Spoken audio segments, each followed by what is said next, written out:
Whatever. Man, What happened, Ticket? no. Damn, Ron, why you try to lie, Nah, Ticket, we all family. What happened? Hey, Nah, man, nah. I ain't fit there. Y'all tell y'all later on, man. All right. But Drop it in well, the I can group tell chat. y'all what happened, man. So, yeah, man, Dwayne Wade, he's been releasing a lot of different little information about, their time with the Miami Heat super team. Mhm. And not only did he release that information, I told you guys the other day. D Wade also said, "I'm glad you're here, Africa today, sir." Uh, Oh, shout out to Ticket, man. Ticket, hey, just in case no one know, Ticket, the first dude I saw on YouTube. The first dude I started seeing these YouTube things like at the start of last season. So shout out to Ticket, man. He the first dude that I seen, and he was giving it to the people, letting everybody know how he feels. So shout out to Ticket, man. Innovation, salute, revolutionary. man. I know what it Africa. is. Man. Right What's up? quick on a percentage scale, how much do Ticket be capping though? How much is Hey, that's what we starting He off gonna with. say he gonna say just Hey, about LeBron. That's what he gonna say. hey, man, hey, Ticket be capping about LeBron, but we can get to that very soon, man. But yeah, I'm gonna let Ticket go, man. What you gonna say? Nah, What but you say? that's what he said. That D Wade was saying that that was tough for him to give it over to LeBron because he was that dude. Mhm. He said he felt like he could have been in that go talk had he would have got hurt, or he would just continue to try to just be the man. He felt like, what I'm saying. And then this is another thing that me and Dub was really harping on. I know Mars harp on this a lot too, because I know Mars like Kobe too, and respect Kobe too. But a lot of y'all that like watching, y'all have been programmed to not like Kobe. And the crazy part is like when you hear D Wade in that interview with Shannon Sharpe, D Wade was like, "Man, look, I was scared of Kobe, bro." He said when Shaq came over to the Heat at first, he said I ain't want no part of that Kobe beef. He said, "Man, Kobe's that guy, bro." He was like, "Man, that dude." And then this is another thing he said. Right? He said to go to the era. He didn't say LeBron. He said Kobe and LeBron. He didn't just want to say LeBron. This is a guy who was teammates with LeBron all these years, and he continues to put Kobe in that reverence. And I see a lot of people attacking him now in that interview or after that in the aftermath of that interview because he kept bringing up Kobe and saying how much Kobe meant. Man, I just think that sometimes we overlook that true greatness. You know what I'm saying? I don't know if it was Mars or Dub who was saying that they thought that like Kobe could have been he could have had skill wise could have been better than Mike. I don't know if it was one of y'all who said that. Both. Yeah, but now I disagree with that. I do think he took the skills. I think he had a little different things he put in that Mike didn't do, like different moves and different things like that. But I think Mike's killer outdid him. But I totally think that what D Wade said in that interview, I don't know if you saw the interview, Mars. Y'all should go watch the interview with Shannon Sharpe with D Wade had. He gave up a lot of secrets on everything that was going on, like when he gave LeBron the team, how it went down, what happened, and like all the stuff he was saying about Kobe and stuff like that, bro. Bro, we don't people don't put half the respect to fans and the media that they should on Kobe's name, bro. And that bothers me that you had to have a guy like that come out in the interview and say that stuff, put that out there, man. That bothered me. But I'm happy that he did that because now the truth is starting to come out, you know? But people not going to listen to the truth. That's the thing. Oh, people could say all they want about Kobe Bryant and the respect and how he was really on that level of LeBron James. But you're going to have, especially the LeBron James fandom, which is so large, nah, he's just chatting. This is player bias. He don't know what he's talking about. This is why you shouldn't be listening to players. And it's just sad in what people do because you literally have people who are all-time greats going through this, playing in that era, telling you word for word, bar for bar, nah, this dude is really on his level, but they don't care. That's weird to me. I'll never understand that. People Do don't people listen to really? players Okay. until the player. Sorry, people don't listen to players unless the player agrees with them, and not just to harp on LeBron fans, but you hear a lot about the Warriors definitely needed KD because Draymond said they wouldn't have beat the Warriors and beat the Cavs again without Kevin Durant. But when Kevin Garnett said Boston broke LeBron and sent him to Miami, they disagree with that. Or when players say LeBron James isn't the greatest of all time, they disagree with that. But they agree with the players when it benefits their argument. That's why I don't really take much of that serious because it's not because you respect the player's opinion. It's because the player agrees with you that you think their opinion is valid. It's not just LeBron fans who do that. a lot of MJ fans who believe a lot of what players say will disagree with a lot of what Scottie Pippen says because they think Scottie Pippen's just a hater. For me, if you're going to value what players say, you have to value a lot of things. That's a bad example. No, Scotty, use it. I hear your point. Not Scotty. Even before MJ was dating, MJ's son was dating Larsa. Yeah, he was still saying LeBron James was the best player ever. So it's not just that. He's been saying it for 10 years. But Mark, then he started saying some other wild stuff. That's like, I'm like, okay, I kind of get it, but he's been saying stuff for 10 years. True. So you and Dub really run with this narrative that y'all really think that Kobe had a chance. You guys really think that it's possible Kobe could have been better than Mike? I say from a skill set perspective, I think for sure. Oh, okay. I think the athleticism is what sets MJ apart. I know you think they're on the same level athletically, but for me, I think MJ athletically is one of the top 5 most athletic players ever. Kobe's an elite athlete, but I don't think he was as fast as Mike. I don't think he was could jump as high as Mike. I don't think he was as quick as Mike off his first step. I don't think he got to the rim as easily as Mike. There was a few things he didn't do as well as Mike, and I think that's what enhanced his skill set. He had to be more skilled to get what he had to get off compared to MJ.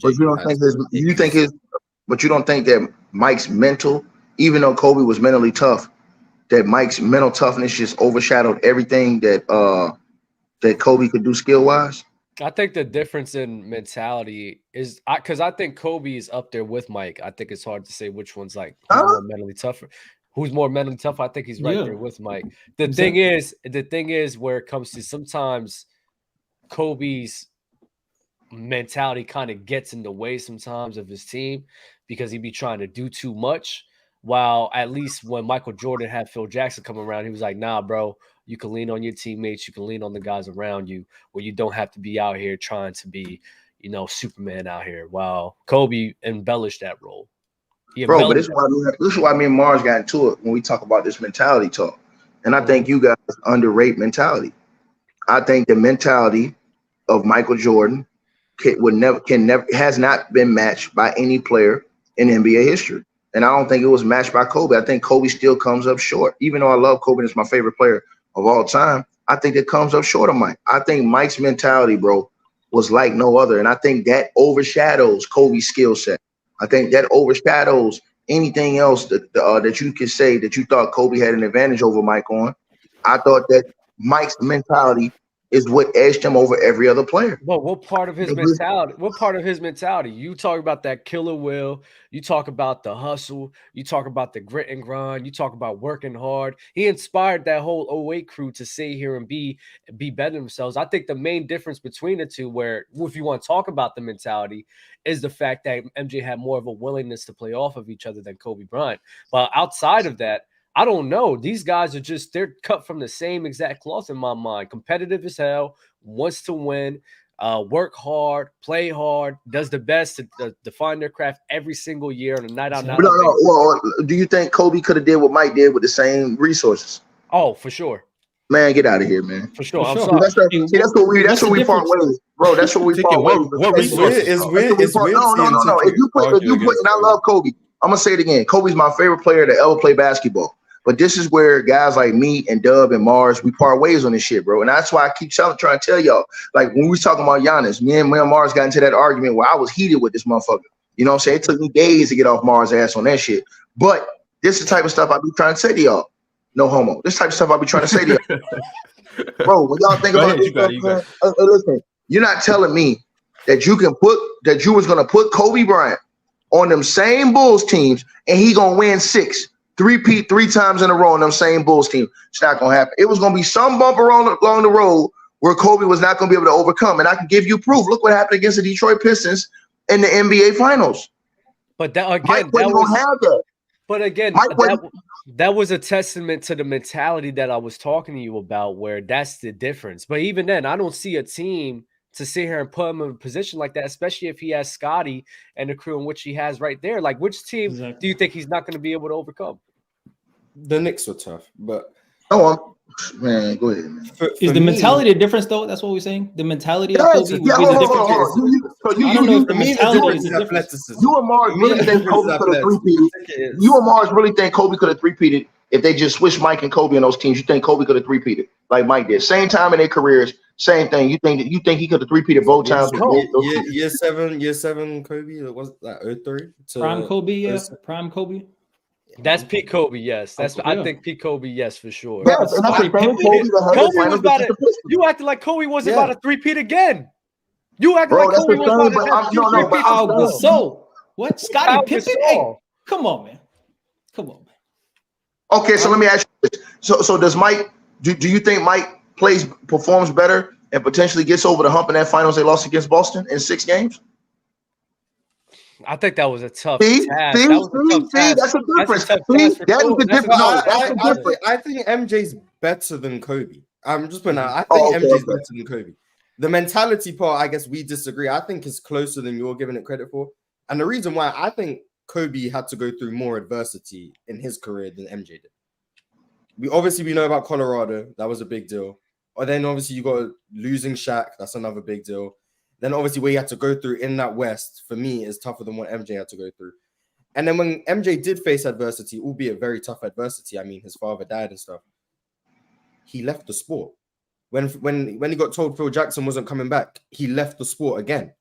Kobe never just left the sport because he didn't like what was going on. Phil Jackson left the team in 2005. He stayed. He played through it. He missed the playoffs. He went through the 3 years where his team was just not very good. He played through it. When MJ didn't get what he wanted, he left the sport. I'm not saying MJ's not mentally tough. I'm saying I think it's closer than you're giving it. Take the dad part of it. His dad wanted him to play baseball. So I get it. I said I get it. I understand. That's what happens. To do in the comments, maybe Kobe doesn't three-peat on the Bulls in the 90s, but I guarantee he's in the league in 94 and 95. So maybe he wins one of those rings. So he doesn't need to three-peat. Maybe he still ends up with 6. Maybe he doesn't quit after 98 and still plays in 99 and they bring back Scottie Pippen. Maybe they can win that one in the lockout season against the Spurs. It might not be the same 6, but it's very possible they win 6. I'm saying he could not have did, in my opinion, what Mike did at that time.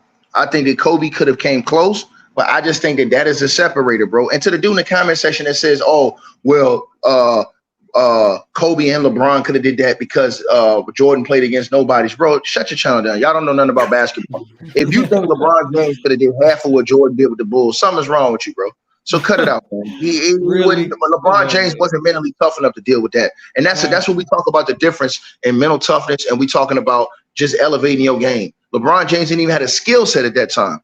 Forget the mental toughness. He showed you that in Miami, that he didn't have the mental toughness going in Miami. He needed D Wade with that. And D Wade was already a leader. So LeBron would have had to been a leadership role with the Chicago Bulls, with no bailout, and he would have had to adjust and do other things on the fly. He wouldn't have been able to go to Miami, learn how to win from a champion, learn from Pat Riley, understand all of these different things. He wouldn't have been able to do that.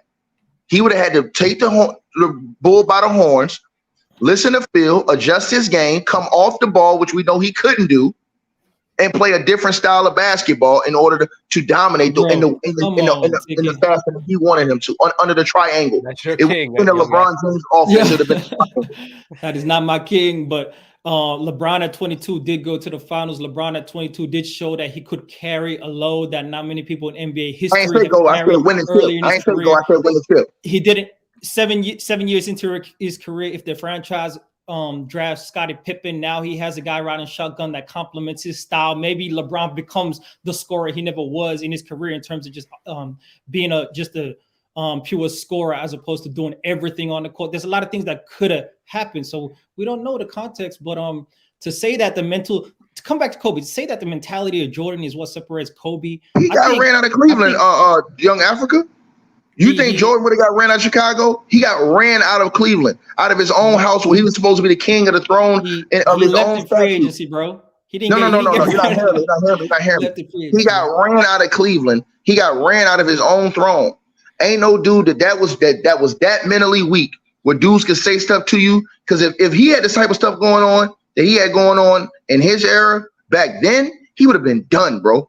Done. Completely done mentally. He would not have been able to advance mentally. So when we talk about mental aspect of the game, that is major, especially when you're going from a role to where you can be babied into this thing to now you have to be into a leadership role. So yeah, he was good enough to get his team to the NBA finals. He was good enough to get him to the NBA finals, but he wasn't. We're not talking about getting to the NBA finals. We talking about could he have did what Mike did, which is win 3-peats 2 straight times with those same teams. Let me ask you a question. Hold on 1 second, Africa.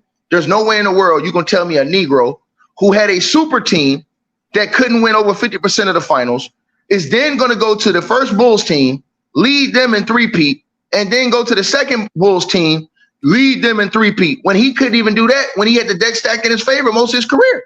Etiquette, please, Ticket. Look. Let me ask you a question, because when I look at mentality and I think of a player's mentality, I say that a player that prioritizes team success over individual success, that's not trying to get 10 scoring titles, that's prioritizing team success, willing to make sacrifices, share the ball, trust their teammates, essentially be unselfish. So when you talk about mentality of a player, what separates Jordan from Kobe's mentality or other all-time greats? What's the separation? The separation is here's the separation. The separation is Jordan didn't have the mental breakdowns that Kobe Bryant had in certain situations. Jordan didn't have the Detroit Pistons series. Jordan didn't have the Detroit Pistons series in the NBA Finals. Jordan didn't play bad like Kobe played against the Boston Celtics in the NBA Finals. Jordan's worst series was still 27, 28 points per game with the assists, with the rebounds, with the defense. Kobe Bryant's worst series, you don't even want to see those. The Pistons. Is that a mentality issue or Kobe? Hold on, Mars. The reason why it's mentality is because it is. The reason why it's a mentality is because it is. When you're mentally strong, there's nothing that you feel like can defeat you within the game when you get to that level. You understand? Especially when you got your guys. So if I know I got my guy, like you do a show with Dub. If you know I got Dub with me, we ain't losing against nobody. That's your mentality. And when your mentality is that way and you know that you guys are the greatest, you're the best, and you ain't gonna lose, you ain't taking no losses for no answers. So when I know, for example, Mars, if I know I'm going into a debate and it's us against them lame cats, I know we gonna win every time. I got confidence in what I'm doing. I got confidence in what y'all doing. The guys that's with me. So I know we're not gonna lose. It's different when you don't have that level of confidence in yourself to begin with. So I'm saying that LeBron James, yes, he's a great player, but he was a player that was unsure of himself. And Kobe Bryant, yes, he was a great player, and he had a lot of mental toughness, but his mental toughness was a notch below Mike's. And I believe that's what made Mike the ultimate GOAT, is that he was so mentally tough to be able to go through the things that he had to go through in his career and then still achieve what he achieved in a short time, versus now guys are playing 20 years and plus on a regular basis. You know what I'm saying? The main guys are heading in that direction. I'm just saying, bro, like when you look at a situation where Africa's talking about with LeBron James at that time, a dude who was so mentally weak that you had already been to the NBA Finals, but because you wasn't mentally strong enough to go back and get it again, so you had to leave. You had to just run away and leave. You couldn't accept the challenge that, okay, look, we're going to push through this thing. Okay, look, I lost to the Orlando Magic and Kobe went and dealt with them, easy work. Nah, we got to come back and handle this. That let me know right there that his mental wasn't on that level. He had to go to Miami, be under D Wade, be under Pat Riley in that system, and learn how to overcome adversity. He had to have a dude go with him to post-game press conferences to learn how to deal with the adversity of the media. All that stuff piles up and it adds up. Kobe Bryant showed me his mental toughness was on that level when he went through the Colorado situation and was dropping 40 hitting game winners and didn't care. He blocked out the noise. LeBron showed us he couldn't do that. And if you couldn't do that then, Mars, you know how worse it was in the 90s? There was a tape that came out yesterday. A guy, YouTuber Legends, he put out the tape, and he does on his YouTube channel where he does all the tapes where he used the enhanced technology to show the trash talking. And you should go check out this channel. He pulls all the audio up. He syncs out the crowd noise and pulls up the audio of the players talking on the court. Bro, we just talking about the KG and Carmelo situation where the real words came out of what was said on the court and those things that KG said to Carmelo. Imagine what would have been said to LeBron James in those 90s, bro, the way those guys were talking to each other. All those situations ended up in fights. Every time Oak and Charles Barkley seen each other, it was a fight. Most of them guys ended up throwing down. So you think he mentally would have been able to deal with the stuff that Mike had to hear and deal with in that era? Yes. Man, come on, man. Ain't no way. I'm not even arguing for LeBron. Me personally, my thing is with Kobe. And I think 06 against the Suns is a very apparent one where you can question Kobe's mental toughness. He let the media get to him when they said that Kobe was taking too many shots. He didn't trust his teammates. They were losing because he was just shot chucking. And then he said, fine, all right, cool. I'm not going to shoot. You're going to see how bad my team really is. And if we lose this game 7, we're going to lose because I'm not about to shoot for you guys to complain. And that, for me, was a sign of mental weakness from Kobe. I can agree that Kobe has had moments of mental weakness. For me, 08 against the Celtics, I think they just ran into an all-time great defensive team that had a great scheme that made it difficult for Kobe to When did you see that with Mike, Mars? Tell me when you saw that moment with Mike. The 1997 Miami Heat. Excellent defense. Jordan struggled a lot against that Miami Heat defense, but they won the series. That's fine. They won the series. I don't think the Lakers lost because of Kobe in 08. The same way I don't think the Miami Heat could have beat the Bulls. No, Mars, I'm saying, do you think Jordan folded? You think Jordan mentally folded in that series, Mars? No, I think, like I said with Kobe, I think they just played a great defense that led to them struggling. I don't think Kobe folded mentally against Boston. Yeah. The Pistons, I can understand. And the Suns in 06, I can understand. The 08 Celtics is where I have a bit of pushback. I'm like, I don't think he mentally folded. I think hold on, Mars. Hey, hold on one second. But Mars, that's what I'm saying to you. I'm asking you, did you ever see Mike have that? I don't think Mike ever mentally folded, no. That's what I'm talking about. That's all I'm talking about. He has played bad though. He got benched in the 92 finals. Are we acting like he didn't get benched in the 92 finals to show that? Man, when did he ever have a bad series? When did he ever have a bad series? No. But it's just an example of showing that you can push too hard, just like Kobe did many times. You can want it too much and go too far, and your coach has to hold you back and put you on the bench and let Scottie Pippen run with the boys and come back in the game. Series, right? Yeah, 92. Yeah. Don't forget about that. So nobody's flawless. I don't know why we act like certain players, all-time greats, have flawless careers, flawless mentality. That's the way you make it sound. That's all I'm saying. No, I said his mental toughness. I didn't say he was flawless. I said, tell me. I asked Mars to give me an example, because even though I love Kobe, he's my favorite player of all time. Give me an example, because I said that was a separator in Mike and Kobe. You could not. There was no situation where you showed me that you broke Mike when he was on the basketball court mentally as a basketball player. You couldn't show me one. Yeah, he may have had a bad game here and there. He never had a bad series like LeBron James did against the Dallas Mavs, where he couldn't score in the fourth quarter in all those series. You never would see Mike get mentally broke down like that, not know what to do. You never would see that. You rarely saw from Kobe. Is it mentally broken down, or he's just not playing well? Like, 2011 Kobe Bryant. That's screw LeBron. You talk about Kobe Bryant. I don't think there's moments where he's mentally broken down. I think it's many times he's just being ignorant. There's a difference between. Well, I agree with Mars said. I agree with Mars said about the Sun series, and the reason why I say that is because when Charles called him out, that Negro actually, he was so hurt or upset, he went on the show. Like, he went on Inside the NBA to confront him about those comments, because what Charles said has stuck him in that one series. You know what I'm saying? For that one game. But I'm talking about with LeBron. We've seen this for whole series. We've seen this multiple years. We've seen him take losses, go up, put a cast on the wrist on the table and say, I broke my hand in game 2, even though he's doing all kind of windmill dunks in the warm-ups all through the rest of the series and through the rest of the games. I'm just saying, we've seen many times of mental weakness, and I think that you should count that when we talk about the greatest players ever. I think that's separated. We're talking about guys like Kobe Bryant. That's why me and Mars got into it about Giannis. Mars was saying that stuff about Giannis. Mars asked me a question, and he didn't even know I answered this question. He said, well, was he a part-time killer? He says, if he's such a killer, why didn't his killer instinct help him get a jump shot? I said he did. He did improve his jump shot. From when he came in the league till now, he has definitely improved his jump shot. That's not even a question. And so his jump shot don't even have to determine the outcome of him winning a championship, because he's proven that he don't need a reliable jump shot in order to win a championship. But his jump shot was way better than it was when he came in the league. So when you talk about mental toughness, I'm talking about being hurt and still fighting back and coming back in series where you see a guy like Paul George with a similar injury, he done for the playoffs. I'm talking about being able to come back off that same injury, go to the finals and go to game 6 and drop 50 and come back and win 4 straight games against that tough Suns team when they were supposed to put you away. They was up 2-0. You come back and win 4 straight. That was hard. Let me ask you a question, Ticket. Can you be mentally tough and lose? Yeah, but LeBron's not that.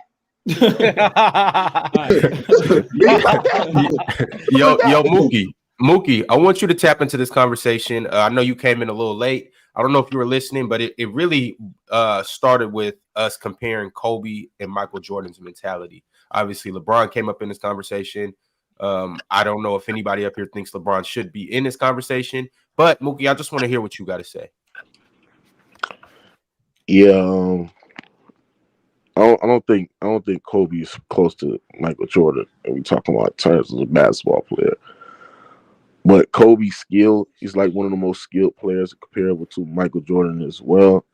But yeah, like I said, bro, like I think when you compare Jordan and Mike's skill, I think both players are skilled players, but I think it's more of the reason why Jordan will always get the gap because Jordan is more stronger, he's more athletic than Kobe Bryant, right? But I think Kobe is skilled as well, so he should be in a conversation with Mike in terms of that. I just think when you compare Mike's overall body of work and when you tell him what he did in his prime and his peak, and then look at the players that he played with as well, bro, like I don't think Kobe is on Mike level. I do think Kobe is on LeBron level, and I think Kobe Bryant is better than LeBron James. You hear me? But I just think Mike is on the level of himself, and then that's when you go into that second tier where it's like Kobe, then it's like Duncan, then it's like Magic, Kareem, all them other players. You see what I'm saying? So, I think that, and I'm glad that y'all mentioned the D-Wade situation, right? I think like this narrative as it's just Michael Jordan versus LeBron. Oh, bro, how did LeBron to me, like, I don't, like, if you got LeBron over Kobe, that's cool, but I'm just saying, like, how it's just glaring that he just surpassed Kobe all the time, where it's just not no debate. And I just disagree with that, bro. I just really, really disagree with that. I want to ask everybody up here, if you put Kobe in Jordan's shoes, we were alluding to it earlier. I want to hear a definite answer. If you put Kobe in the 90s on the Bulls, how many rings do they win in those 6 championships with Kobe Bryant instead of LeBron? Hold on. But Ron, let me ask you something. They ask this question too. If you put Michael Jordan in Kobe's shoes, playing with the most dominant player in NBA history, how many championships do they win? He a second option. Yeah, he a second option. He a second option. What we talking about? Jordan is a second option. He ain't no second option. He ain't no second option. Yeah, he is. No, he's not. So you hold on. Let me ask you he's not. So you think hold on. You think LeBron James would be a second option? The Shaq? Yes. Especially at that point in time. Yes. No, I'm talking about LeBron's best. Like every player in NBA history on that Lakers team is playing second to Shaq. So LeBron James at his peak is second. Yes, every single player in NBA history is okay. So you tell me a prime peak Shaq is better than peak LeBron? No, I think that team is running through Shaq no matter who else is on that team. I understand. Hold on. I understand that, but what I'm saying is that the question that Ron got to ask too, I think is applicable to Jordan as well. If I put Jordan into Kobe's shoes, bro, I think Shaq and Kobe. I think Shaq and Jordan. I think Shaq is Jordan win like 5-6 straight championships as well. Oh, so yeah, and how do you know that the same thing that happened with Kobe and Jordan wanting to be the first option doesn't occur? How do you know that don't happen? Jordan better than Kobe, right? So Jordan, because he's the killer, right? He gonna want to be the first option and want to cook, right? Can this ugly motherfucker start cutting me off, bro? That's true. What? I'm just asking a question. I'm trying to get my take off, bro. Like, okay, man, go ahead, man. Let him get it off, Africa. Yo, Mookie, chill. You don't want this cooking. Okay, I see. No. You ain't cooking that with that ski mask on you got on, man. Go ahead, man. Make me take it off, man. Stop it, man. All right, so what I'm saying is this: is that if I've seen Jordan play with the most dominant player, which requires multiple defenders to track them because how dominant, unstoppable he is in the paint. I mean, how many championships would they win? Like that is crazy to me. Like, but if to the original question, if Kobe was in Jordan's shoes, I think they would probably win maybe 3 or 4. You know what I'm saying? I don't and that's what y'all alluded to, the mentality.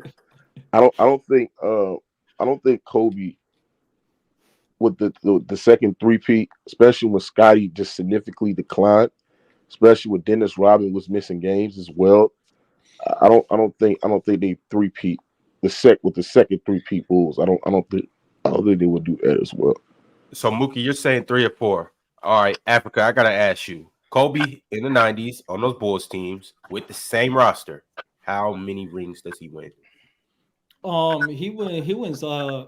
I think he wins 5 or 6 at least. Because at that time he would still be the best tool guard in the NBA. He would still have the best second option in the NBA, Scottie Pippen. He would still have a great defense around him. Kobe is essentially a two-way player as well, just like Jordan. So he's winning 6 rings. When you understand this play style of Kobe, understanding Phil Jackson as the coach as well, running the triangle, and we see success under that system by Kobe Bryant. I think that he's the best two guard in the NBA. He might be the best player in the NBA when it comes to the whole league. And then when it comes to actual style of play, him next to Scottie Pippen is just as good as Jordan next to Scottie Pippen. He might not be as great of a scorer when it comes to efficiency, but when you got Scottie Pippen next to you and an all-time great defense next to you as well, and then you get Tony Kukoc, you get Dennis Rodman late in your career. One-on-one on illegal defense.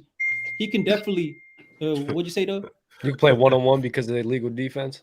Go ahead. Oh, facts. 90s illegal defense. Clyde Drexler, the only real challenge. He got what? John Starks, Reggie Miller trying to stop him going through the East. I think Kobe does the very same thing Jordan does. And the 2 years that he doesn't miss, he might have won 7 or 8, man. Don't get me started on the level of competition that Jordan went up against in the finals. That does not compare to what Kobe. If you don't know, let's do that real quick. Hold on, let's do that real quick.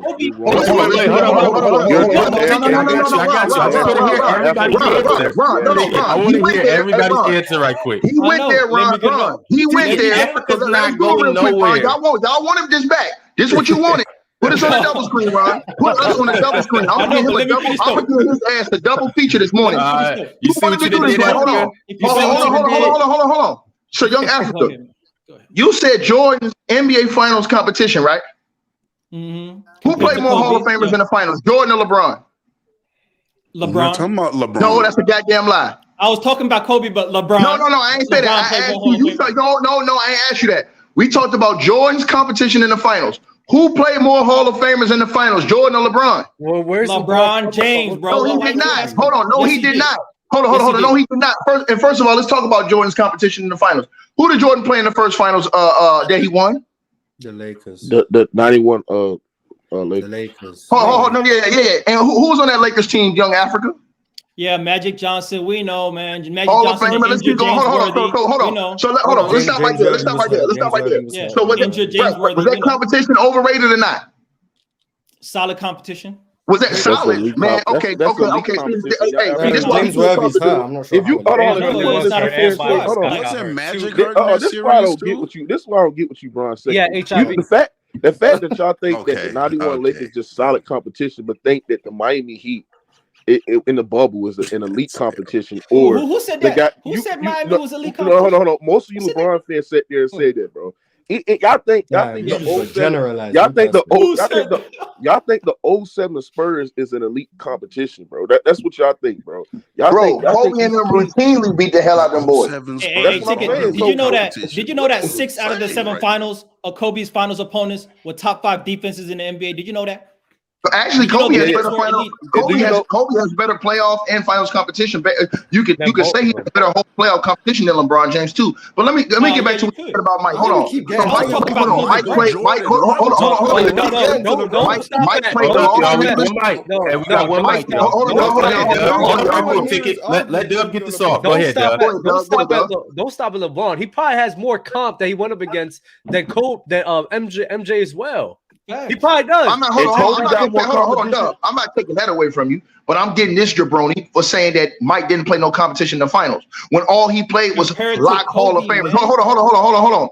All these teams that we telling you about, sir, were damn near 60-win teams. Not no penny ante shit.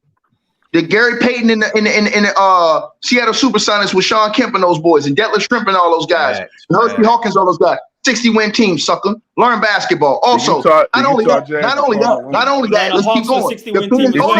Hold on, because I'm finna school your ass because you don't know nothing about basketball. The Phoenix Suns, along with Charles Barkley, along with the point guard Kevin Johnson, who should be in the Hall of Fame.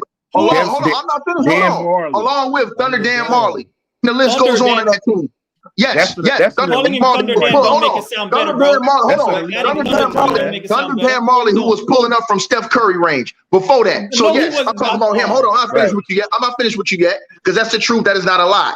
That was a 60-win team too. So, and let's keep going, sir. Let's keep going, since I'm not finished stumping on your ass yet. Keep going. The Utah Jazz, who were picked to beat Jordan in the NBA Finals. They were a 60-win team. Hold on. They were a 60-win team with Stockton and Malone, two of the greatest players that ever played a game of basketball, along with the other players that they had on that team, and Byron Russell, along with who the other players? I'm not finished. Hold on. I'm not finished. Yeah, exactly. Along with Hold on, young Africa. I'm gonna tell you something. I'm gonna tell you why you're making a mistake. Here's why you're making a mistake, right? What are you guys saying right now about the LeBron team versus the super teams? Y'all are saying LeBron's team now is better with just role players. So don't try to take away from the Utah Jazz having those role players when you're praising LeBron. Hold on. I'm not finished. Hold on. When you're praising LeBron's team now because you're saying it's a better, solid, all-around team without having those superstars. See what I'm saying? But what you'll do is you'll come in here because the Utah Jazz was a well-rounded, great basketball team, and you'll try to deflect and take down from them because it wasn't a super team, which is what your dude was out here creating, right? But dudes like you will sit up here and say that you think the Lakers right now are favored to win the championship based off of the role players in the team that they have. So don't poo-poo when I talk about the Utah Jazz role players, because their role players was damn good. So all those guys that Jordan played in the finals, how about the Portland Trailblazers? Well, Clyde and them boys. Them boys could ball, period. And who? Terry Porter and who? Oh, hold on. What was Terry Porter? Hold on. Was Terry Porter not 20 plus a game? He was solid. Was he not 20 plus a game? Hold on. Was he not 20 plus a game? Was Clifford Robinson a beast? Took that knee. Clifford Robinson played terribly in that. Bro, no, I asked that. I asked him, was Clifford Robinson a beast? He had to play terrible for a reason. He had to play terrible for a reason, Mars, because who was playing against? But I ain't say that. I asked you. I'm asking him about the level of competition, though, Mars. So the level of competition definitely was. Hold on, the level of competition was legit. This is the last thing I'm gonna say to you, African. I'm gonna let it go. Here's the part that y'all kill me with. Guys like you who love and glorify LeBron James. Y'all always talk about the finals, right? Which they played for the majority teams in the West. Well, Kobe Bryant, these guys lived in the West, so they had to do that on a regular basis just to get to the finals. But guys like you will praise LeBron, who had the weakest schedules in NBA history in the Eastern Conference and had to play a bunch of nobodies to get to the finals. Meanwhile, guys like Kobe, I ain't finished yet. Guys like Kobe, who really had to go through the gauntlet, y'all don't respect that. Y'all don't respect guys like the Los Angeles Lakers in the past and all these dudes who went through the gauntlet. Cut it out, boy. Ron, the point that I made was that Kobe's competition overweighed Jordan's competition in the 90s. This man talking about LeBron like I'm talking about, like I didn't even mention LeBron James, but if you want to go there, LeBron did face more Hall of Famers in the finals. LeBron did face way better teams than Jordan ever faced in the finals, bro. LeBron faced two MVPs in his prime. Mookie, let him get it off. You wanted him to let you talk? Let him talk. Exactly. So at the end of the day, my point was about Kobe Bryant. Ron's question was, can Kobe Bryant do what Jordan did in the 90s? I said yes, even more if he plays the whole decade out with the competition that did not measure up to the 2000s. And so when you talk about that and you talk about the defensive teams, 6 out of the 7 teams in the finals that Kobe went up against, top 5 defenses, and multiple of those teams like the Detroit Pistons, like the New Jersey Nets, like the Boston Celtics, like the Orlando Magic were #1 in defense that season. So when we talk about the facts, right, and not the feelings, and we talk about what players can do, now we can actually break down Kobe Bryant's career and Michael Jordan's career. I don't think Kobe Bryant's separation with Michael Jordan is mentality. I just think it was roles and actual competition that he went up against at the time. He was a second option for 3 years. He wanted to grow out of that. Jordan in Kobe Bryant's position probably outgrows it after the second chip and wants to be the main guy, and it's either me or Shaq real quick. And so being that Jordan has way bigger mentality, a greater killer instinct, Ticket says, he wants to be that guy, never shot from the moment, wanted to always be that guy that took the shot. And so if he is that guy, he's asking to be the man after the second chip. He asking to be the man and not let Shaq be who he is. But at the end of the day, if Jordan is up next to Shaq, just like Kobe was. He's the second option. And to answer your question, I'm going to elevate it. Kobe winning 7, 8 championships, ain't taking retirement, ain't sitting down, ain't walking away from the game, ain't going to play baseball, ain't chilling. He just tore his Achilles. Mentality. The man tore his Achilles and hit 2 free throws. That's all you need to know about mentality. The fact that you said that, you just put yourself in a body bag. The fact that that LeBron James is still chasing Michael Jordan, even though Michael Jordan racing his career, shows you how much of a bum that fool really is that you praise, because he's still trying to chase the man who quit playing 2 times, left early, and he still got money on the table that LeBron James is trying to collect. So that's one. Kobe, man. Hold on. I'm not finished with you yet. I'm gonna finish scraping the plate on your sorry ass if you really want to cook. Let's talk about competition. So now you're gonna tell me that Isaiah Lloyd Thomas and the Detroit Pistons wasn't competition for Mike? You're gonna tell me Larry Legend and the Boston Celtics wasn't competition for Mike? You're gonna tell me that? Hold on, I'm not finished yet. Let me finish. You're not gonna tell me that Patrick Ewing and John Starks and the New York Knicks weren't competition? You're not gonna tell me that Reggie Miller and the Indiana Pacers squad that were picked to beat Michael Jordan in that series? You gonna tell me that wasn't? Hold on, I'm not finished. I'm gonna finish cooking your ass. You gonna tell me that wasn't competition? You're gonna tell me that also the Atlanta Hawks, along with a dude by the name of Dominique with physiques like Dominique with Nia Long faces, that wasn't competition? He was winning 50-something plus games every single year with the Atlanta Hawks. Also, you gonna tell me that down there in Miami, let's not get to Hardaway and Zoe Morning down there in Miami. That wasn't competition. Also, let's talk about the Orlando Magic with a dude named Penny Hardaway and a dude named Shaquille O'Neal. You gonna tell me that wasn't competition? Ain't even better than Jamal Murray. That ain't competition. I'm not finished talking on your ass yet. I'm not finished talking on your ass yet. I'm not finished talking on your ass yet. That level. Well, go ahead. That's competition now. Now it's competition. The guy that's not better than Jamal Murray. It's always been competition. It's always been competition. But guess what Michael Jordan didn't do? He didn't lose not 1, not 2, not 3, not 4, not 5, but 6 NBA finals, sir. Now put that in your mask. I don't understand why LeBron fans particularly make these arguments talking about that he faced more Hall of Famers than MJ, bro. First of all, to make the Hall of Fame, you have to, retire. He didn't play those guys when they were a Hall of Fame then, right? You have to retire to make the Hall of Fame, what? Right? In another sense, LeBron James helped them guys get into the Hall of Fame because they beat his ass more times than he beat them in the NBA Finals. So let's talk about that. Who played active Hall of Famers in their career? Who did that? Let's talk about how majority. Hold on. See, this is what y'all don't talk about. You never talk about the story leading up to NBA Finals, because when we look at that case for LeBron James, ladies and gentlemen, bro, that case is a downhill case, bro, because at the end of the day, 70% of the players that played in the NBA that were all NBA caliber players was in the Western Conference, bro. Roughly 70% of the players, bro. So what I'm saying is that when you had LeBron James, who was running through the weak Eastern Conference, playing against sorry team, playing against the DeMar DeRozan-led Toronto Raptors, playing against the Victor Oladipo-led Indiana Pacers, playing against them sorry Wizards team that was like 42-40, playing against weak, insuperior teams compared to what Michael Jordan, compared to what Kobe Bean Bryant had to go to, bro. At the end of the day, bro, it's just a more fraudulent case than your guy and LeBron James. Y'all sit there and make up narratives, but at the end of the day, LeBron James is not doing what Jordan had to do in the 90s. He's not doing what Kobe had to do in the Wicked West in the 2000s, bro. I'm sorry, because there's no evidence that when LeBron James in a significant conference, like he is with the Western Conference as well, why hasn't he even got back to the NBA Finals since the bubble? This is the Disneyland Bubble Championship, ladies and gentlemen, where they had literally set the bar up low and spend the season for like five months. So, like I said, bro, stop this nonsense, man. What's good, real talk? Talk to us. Wasn't the question or the debate about MJ and Kobe?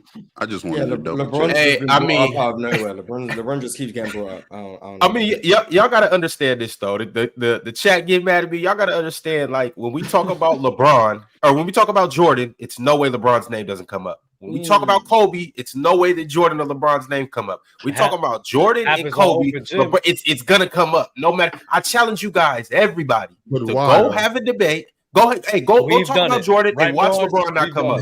Go talk about Kobe and watch LeBron not come up. Go talk about Jordan come up, but when the whole argument switches to LeBron, like, what are we doing?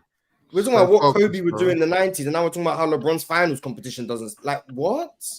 That has nothing to do with the topic at hand. We're talking about Kobe in the 90s. Because what does he do? That And was now young we're talking about how African LeBron insecurity, James had Mark. a weak East to go through. Like That was young African insecurity. That was all you took. I actually answered the question. I don't know what you're talking about, but go ahead, bro. It's But crazy. go You ahead, already real said talk. Kobe winning like 3-4 championships in the 90s, bro. All right, so No, Kobe, no, you said 3-4. Africa said 8. I want to still hear from 'Cause Dub he is Mars. not- I he want is to not ask doing you. But Go ahead, hold up, Mookie, because I want to hear from Real Talk. Real Talk's been up here. Is he supposed to be replacing Jordan in this scenario? Like putting him on the Bulls? Yeah. Okay, Yeah. got you. Okay. So, Go ahead. talk to us, Real So, Talk. I think he gets at least 6 because I don't think he quits the 2 years that Michael Jordan quit. So I got Kobe winning 6, just like Jordan. Simple as that. Good take. Crazy. That's a good take. All right, Dub, you talk to us. Assuming he doesn't leave in 98 as well, he's winning 6 bare minimum. He's repeating twice. how many finals appearances does he make? Probably 8. 8 Ron, I got 5, 8 to Ron. 9. I got 4 or 5, Ron. I got 4 or 5. Which ones do you have him losing, though, Ticket? Oh, for one, he gonna lose that series against the Utah Jazz. Yeah, he used One of those.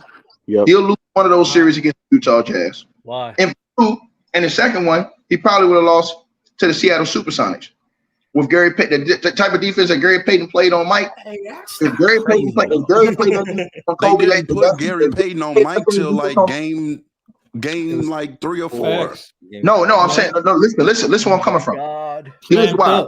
Hold on. Here's why. The way Gary was playing Mike in that series, right? If Gary would have got, and this is Gary in his prime, if Gary would have got on Kobe would have made the same mistake he made against the Pistons and Tayshaun Prince. Oh my God. Instead of getting, hold on, listen, let me finish. Instead of trying to get his other guys going because he saw he didn't have it going, Kobe would have tried too hard to dominate this guy, and then it would have put him in a certain situation like he was in against Raja Bell in the Phoenix Suns, where then now everybody's pissed off because you ain't passing the ball to nobody. You're trying to beat the team by yourself. See what I'm saying? So that's why I say he loses that series.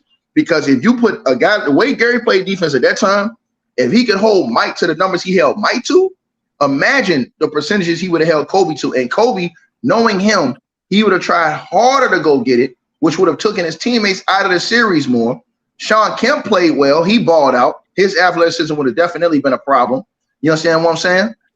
And so, like I said, I don't think that Kobe. Game 4? Is it game 4 where he started? It's game 3 or 4. They were down 3-1. I think they were already down 3-1.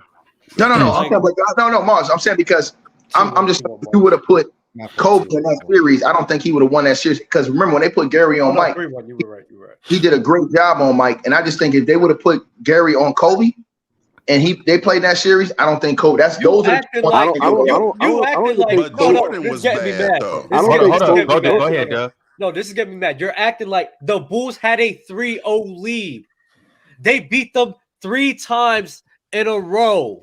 It's not like no. It's not like the Supersonics. They went 6 games, right? Hold on. It's not like it's almost like it's not like the Supersonics. Oh yeah, they were challenging them so much. They got beat by 17 in game 1. They got beat by damn near by 22 in game 3. It's called complete. It's called. So how did they go? Hold on. How did they go to a 6-game series? But you assuming that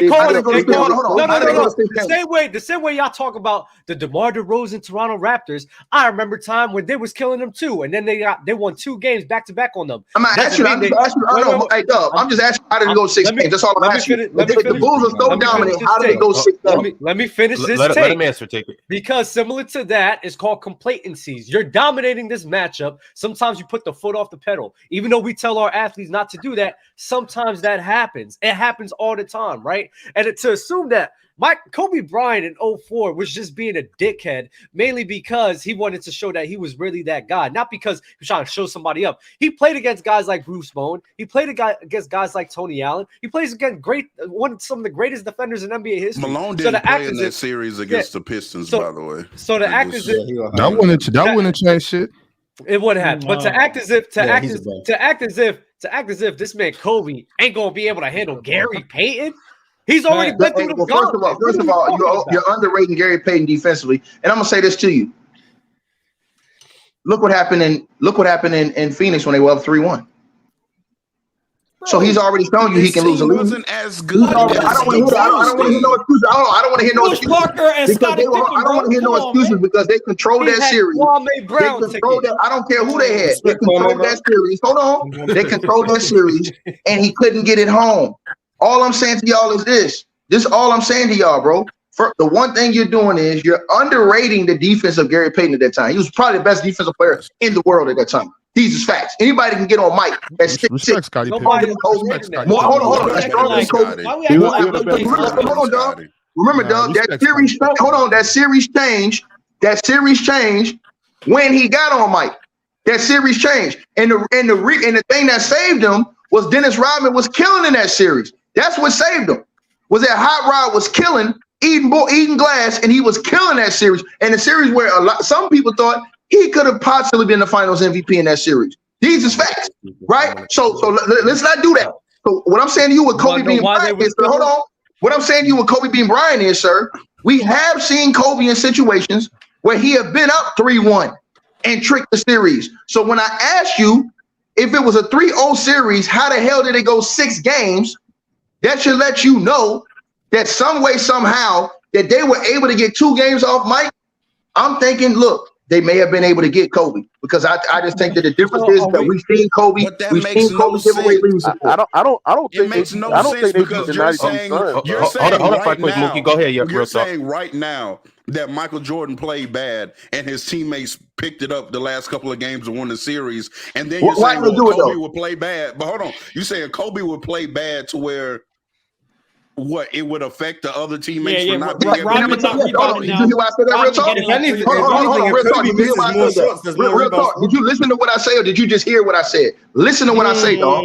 What I said was this. I said the difference. Hold on. The difference. Hold on. Listen. The difference with Mike is that when Mike didn't have it going, he would listen to Phil and come off the ball. Kobe was the type of dude, if he didn't have it going against Gary and Gary shit talking him, Kobe ain't trying to pass that ball. He's going to shoot you out of the game and out of a series potentially. That's what happened in Detroit. And then when he got mad, when he kept jacking up them shots in the Phoenix series, he did refuse to shoot, which hurt the team even worse. So don't tell me that. You saying instead of Kobe shooting 5 of 19 like Jordan did in one of them last 3 games, he'd have been 5 of 27. 5 of 22? No, 27. All right, so we 27 is crazy. I need to hear. Let me get my take. Hold up, I got you. Hold on, right quick. What's up, Deb? I was gonna say Michael Jordan, even in that closeout game, if we're gonna talk the mentality of like the MJ and everything, a guy with a strong mentality isn't shooting 26% from the field in the closeout game. That's just me. You know, that's just me. I mean, but y'all got it, Bob. All right, Ox and Mars. So, I need to hear how many rings. Ron, can I ask, let me ask Ticket this one quick. Ticket. Never gonna get it's not going to be a quick answer. Did Ramen and them save Jordan in that final series? Jordan came about the ball. He came about the ball. Jordan was balling. Listen, Jordan was balling because he did other things. Is what I'm saying. How did he come Kobe Bryant. Hold on. Let me finish. He did more things. Let me finish, Doug. Kobe Bryant mentality. Hold on, Doug. I want y'all to think about something. Mike mentality at that time was cerebral. So he had came off remember, early in Mike's career, he had the Kobe mentality where I'm going to do it myself. And it didn't work out for him. That was his mentality early in his career. But when Phil came along, he instantly accepted it and got up off of it. Remember, when Kobe came with Phil at first, Kobe wasn't having that. That's why him and Phil had beef. That's why Phil didn't want to coach him no more. That's why Phil wrote the book about the man and said that this dude was uncoachable. So don't tell me about basketball when you don't know what the hell you're talking about. So when I said he's going to win against Gary Payton and he would have lost his mind because Kobe's the type of dude, if you talking shit to him, Kobe is going to want to prove that he can destroy you. So if Kobe was there, he was 5 of 19. Kobe would make it 5 and 27. He would rather go off 5 of 27, 5 of 26, 5 of 27 from the field before he went off 5 of 19 because he would have told you after the game, well, I ain't shoot the ball enough. Period. Mike at that time, Mike at that time mentality was different. Hold on. Mike at that time mentality was different. And he knew at that time, if I don't have it going, I ain't going to get into Gary's shit talking. I can still get mine in other ways and get it off. Kobe only knew one way. and that was to come right for your head. All right, y'all. I gotta hear from Ox, and then I gotta hear from Mars. In Go the ahead, 90s, Mars. Go ahead, Mars, you got Kobe it. on the Bulls. How many does he win? Go ahead, Mars. You got it, bro. So we're assuming he comes into the league in 84, right? Yes. Okay. So year 6, Kobe, which is 2002. Mars, the only one that's gonna tell the truth too. So they beat the Pistons in 1990 because the game plan of letting Kobe go left will not work. So even though Scottie Pippen has migraines in Game 7, I think Kobe can win you a game. So they win that series in 90, then they beat the Blazers in the finals. So that's one ring right there. In 91, do I think they can beat the Lakers with James Worthy being injured? Yes. So that's 2 rings. In 92, do I think they can beat the Portland Trailblazers again? Yes. Do I think that do I think Kobe ends up getting subbed out in the 4th quarter unless Bobby Hansen come in and make a 3 and play some great defense to get the Bulls on a run? No, because I think Kobe's on the court. So that's 3 rings right there. That's a 3-peat. Do I think they can beat the number 11 ranked defense Phoenix Suns? Yes, because if Kobe had that luxury of going up against a mediocre defense, I think he torches them as well. Now, I will say the 1993 Knicks is a very tough competition. That might be a tough series, but I have faith in a prime Scottie Pippen, prime Kobe Bryant, because 93 at that time would be year 9. That's about 2005-ish Kobe. So some of the best versions of Kobe. That's a murderer. So yeah, that's a 4-peat right there. Then he doesn't leave the game. So then you got 94, where the Bulls were 1 shot away from making the conference finals without Mike. So I think with Kobe Bryant, with Scottie Pippen, that's another championship right there. I think they can beat the Houston. That's 6. Even if it's not a championship, I at least think they're in the finals. So let's say, you know, I'll say it's 4 rings, 5 finals appearances, just to be conservative. 4 rings, 5 finals appearances. 95. Jordan actually came back and lost to Orlando, something that people seem to erase from history. But since Kobe's there the whole season, I think the team has camaraderie. They might have just come off a finals loss, so maybe they're looking for revenge, kind of like the Spurs did in 2014. So I think they make it back to the finals. Now, do I think they can beat the Houston Rockets after they've already seen them the previous year and they know their mistakes? With Kobe Bryant that's about 06 Kobe Bryant at that point. Yes, I think they can win that series. So that's 5 rings, 6 finals appearances. Now we're into 96, where the Bulls went 72-10 in real life. Now, do I think Kobe goes 72-10? Maybe not. Do I think they're the 1 seed? 1,000%. Now, do I think they get to the finals? Yes. Do I think they beat the Sonics with George Karl coaching them, where they went up 3-0 in real life? Put Gary Payton on Michael Jordan. He started to struggle, but they were sending a lot of double teams at him. Kobe Bryant at that time was getting better at dealing with double teams. Like you said, Dennis Rodman had a finals MVP worthy performance, all those rebounds. That allows Kobe to get on more shots. One of the best scorers of all time in an illegal defense era. So I think they can get that chip over the line as well. Oh, that's it. So that's 6 rings, 7 finals appearances, and we're only in 90. We're going into 97. This is nasty. So then you got 97. Then you got 97 again. But 97 is a series where they went against the Miami Heat, one of the best defenses of all time. We saw Michael Jordan struggle in that series, but they were able to get it over the line. So I think even if Kobe Bryant struggles in that series, they're able to get it over the line. They then play the Utah Jazz in the finals. They have he who shall not be named on their team. But that team being Voldemort? Sure. That team relying so heavily on the illegal defensive rules and Phil Jackson's coaching being there able to counteract that. With Scottie Pippen not having 98 back problems, Dennis Rodman still being there. I think they're able to get that series over the line. Kobe also doesn't have a flu game because he's not out getting drunk the night before. Mars, I'm gonna beat your ass, Mars. Mentality. Mars, you a troll, man. I'm not finished. So he's not gonna. He's obviously trolled. He's not gonna be there. So he's not gonna be hungover. So there's no flu game. So there's no aura about it. But I think he wins the series. 98 is a very tough one because I will say Scottie Pippen was a shell of his former self. Dennis Rodman was now coming off the bench. That team they were on their last legs. The reason it was called the last dance. 98 is a tough one. That one goes here or there. So at that point, that's year 14. MJ was about. Hold on, Ron. Put Jalen message back up there. Don't take it off. Let Mars keep cooking. Put Jalen message back up there, Ron. Put his message back on the screen. Do it now. Keep going, Mars. Keep going, Mars. Hold on. Put Jalen Carter message back on the screen, Ron. Keep going, Mars. I'll keep going. Keep going, Mars. Okay, so 98 is a tough one because Scottie Pippen was dealing with the back problems. Dennis Rodman was coming off the bench at this time.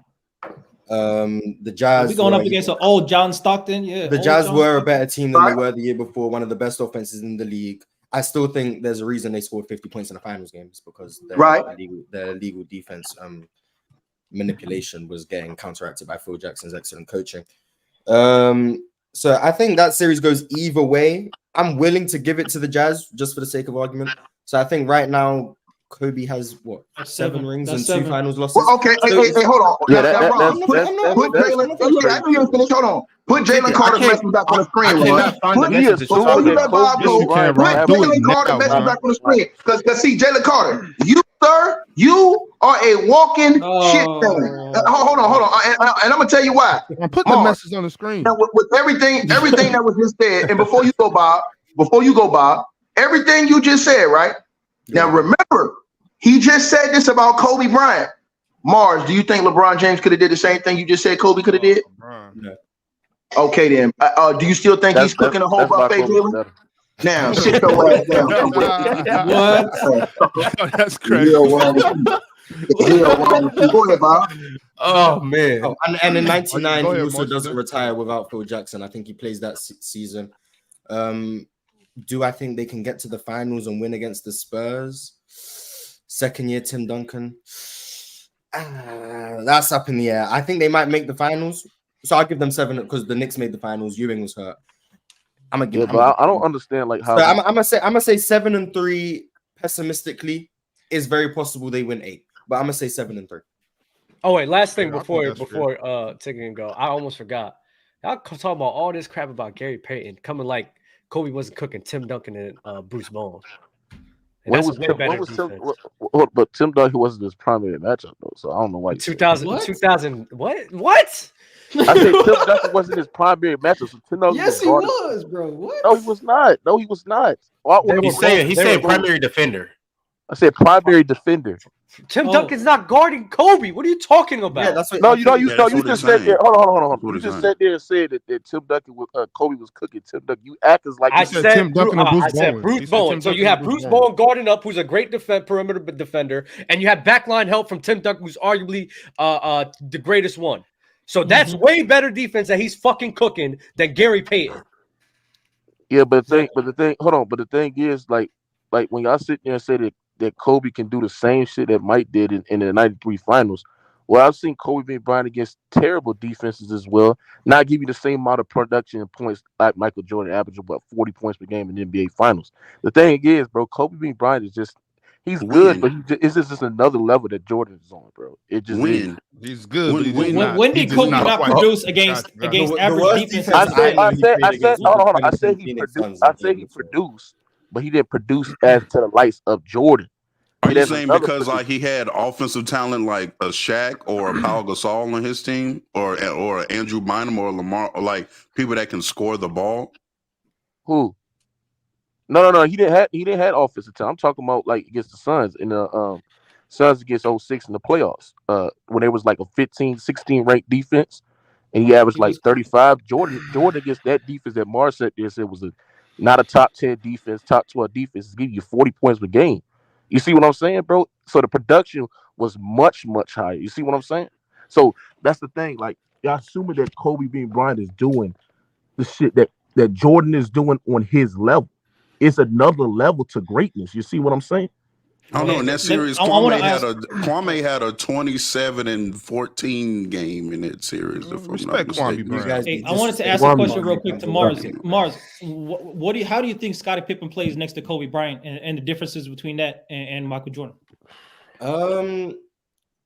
In my humble estimation, I think due to Kobe's proficiency in the half court, and the fact he's a better shooter than MJ, I think Scottie Pippen gets to be given more responsibility, especially in transition, where he actually gets to be used in his best situation. And then in the half court, they'll really give the ball to Kobe and let him do what he needs to do. But in transition, because MJ was a great transition player himself, it kind of balanced out with Scottie Pippen. Whereas now I think Scottie Pippen is the main one running the show in transition. Kobe will run lanes. Scottie Pippen will do what he needs to do. That really elevates his game. And puts him in situations where he's at his best in transition. And then in the half court, you have a more reliable jump shooter, especially from three. Someone with a better handle. What about a more reliable playmaker? A willing passer? Well, I think if you let Scottie Pippen handle some playmaking responsibilities with Kobe off the ball, due to his extra jump shot and extra range, that gives Scottie Pippen also more space. So what I'm asking you is this: like when Jordan has the ball, in his hands and he's playmaking, he's passing, he's isolating the ball in his hands, you have even more versatility in the half court as well. I think Kobe's a better passer than MJ. But that's the thing. Kobe wasn't a willing passer. See, I think MJ is much. I think Kobe is a better. MJ is a much better playmaker, and MJ was a willing passer. MJ was a willing passer. I 1000% agree. That's why I think that. Do you know when MJ became a willing passer? When he got competent teammates. That's when he became. No. He was a willing passer playing. He was a willing passer. Go watch the first 2-3 years of MJ's when MJ was asked to be the play initiator, the ball creator, he was still giving you about 5 or 7 assists a game. Well, it's not about assist doesn't prove you're a willing passer. But no. I'm just saying that MJ was still a willing passer and a willing playmaker. I agree with you. He was a willing passer. Even before he had competent teammates. So what I'm saying is this: I disagree with that. Not only you're getting a more efficient, because MJ was more efficient than Kobe Bryant. MJ can take more high quality shots because he was much bigger. He was much stronger as well. Pause. But what I'm just saying, more athletic. He's not that much. Defense. He's more athletic. He's much stronger as well. So MJ can just bully you. He could overpower you with his strength in the post as well, and he can generate high quality shots as well. So you're getting a more efficient half court player, and you're getting a more willing passer and playmaker compared to Kobe Bryant. Kobe Bryant was a better shooter, but shooting goes more because MJ was a better scorer. He was a better playmaker. He was I think he was a better passer to me, right? And I think MJ was much more efficient than Kobe Bryant. It's levels to this shit, man. What we doing here, man? Okay. So when okay, go ahead. So to address everything, MJ was a willing passer. I'm not doubting that. He was a more willing passer than Kobe. I 1000% disagree with the fact that he was a willing passer before he got competent teammates. As someone who I've spent a lot of time watching Jordan in his first 3 years, the reason, and I don't doubt you. The reason he got a lot of assists is because he had the ball in his hands a hell of a lot more. Because Doug Collins wasn't running no triangle offense. It was a lot of heliocentrism with Jordan. So he had the ball a lot more. So it opened up more opportunities to pass in the totality of the game. But he wasn't a very willing passer. It was more so if his shot wasn't available, he would then pass. If anyone plays 2K, bail out Hall of Fame. That's what it was. Bail out Hall of Fame. If anyone's played 2K. So what about the long? And I think Kobe was the same. I can hold on, Mars. When he had bad teammates, he wasn't a very willing passer either. When they got willing teammates, they were both willing. Jordan was more willing, I agree. I think Kobe could make more difficult passes in an era where there was less space. He was able to get passes through tighter windows. I think he could do that, but he was less willing. I'm willing to concede that 1000%. And I think now, when it comes to the efficiency, less spacing. I think it was less spacing in the 90s compared to. I think the spacing was just not. It was not a huge gap compared. I think the spacing was both not good as well. I think when you look at Jordan his first couple of years in the season, I think that Jordan was more of a willing passer in transition, getting long rebounds, seeing a center that's already near cutting, going in transition, getting a lane to the basket as well. I think MJ was more willing in that aspect as well. I think MJ was more portable than Kobe Bryant because his willing to play more off ball as well. His ability to actually get the ball in the post, and then you see a cutter going and cut near the baseline, and he can actually just dump up, make the pass as well. So I think when you compare Jordan and Kobe's game, I think Jordan's game is more suitable, and I think the way that he plays, and on top of that, the defense. Like, bro, Kobe was not a better defender. Kobe was not a better defender than Michael Jordan, bro. I'm just sorry, bro. And Kobe. Who did MJ have to defend? Who did MJ have to defend? You there? You said what? Did you call MJ more portable and Kobe Michael Jordan, and the better shooter? Isaiah Thomas. Yep. What are we talking about here? He had defended with some of the best perimeter players. Reggie Miller. What are we talking about? All right, fellas, I gotta step in because we gotta move on to other topics. But Bob, before we do that, he was just about to get cooked. You saved him, Ron. I'm not even gonna hold you. How many rings? No, you did. I just named you the players he had to defend.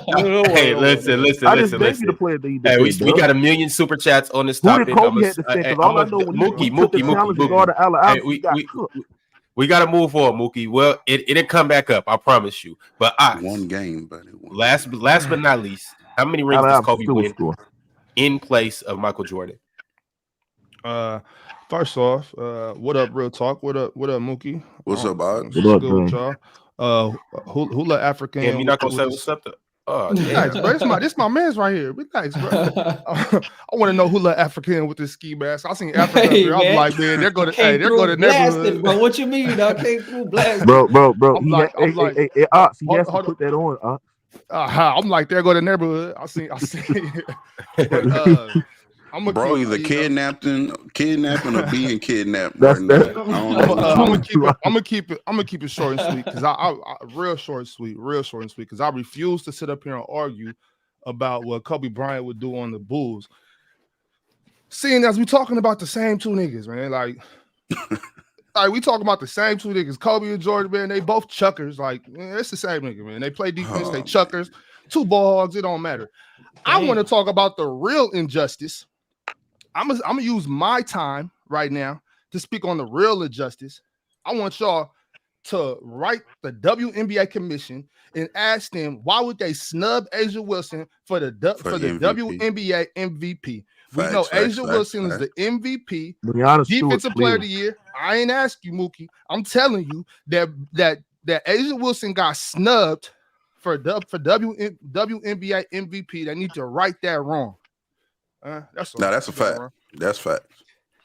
That's fact. Brianna Stewart. Does anybody disagree? No, Brianna Stewart clears. Stop. A'ja Wilson been balling all season, bro. Brianna Stewart, a better scorer, and she a better defender. A'ja Wilson, she's not a better defender than A'ja Wilson. Yes, she is. No, sir. Stu was sitting down last night. She was. A'ja dropped 30 last night. In the last three games, A'ja Wilson has scored 107 points in the last 3 games. All I know is, hopefully, that's the finals we get. I can't wait to sit back and watch every minute of every game of that final. It's not happening, Brianna. They're not going to beat Alyssa Thomas. All right, look.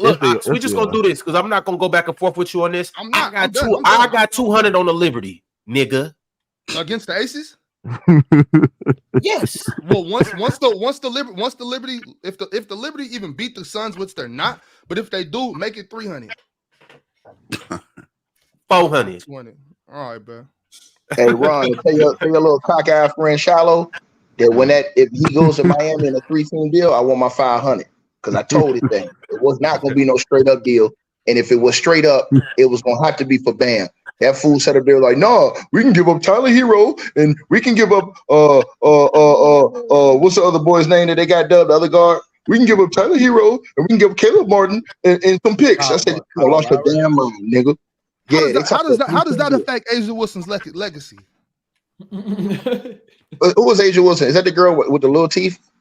Yeah, all right, let's move on. I think that's the girl that Mikal Bridges.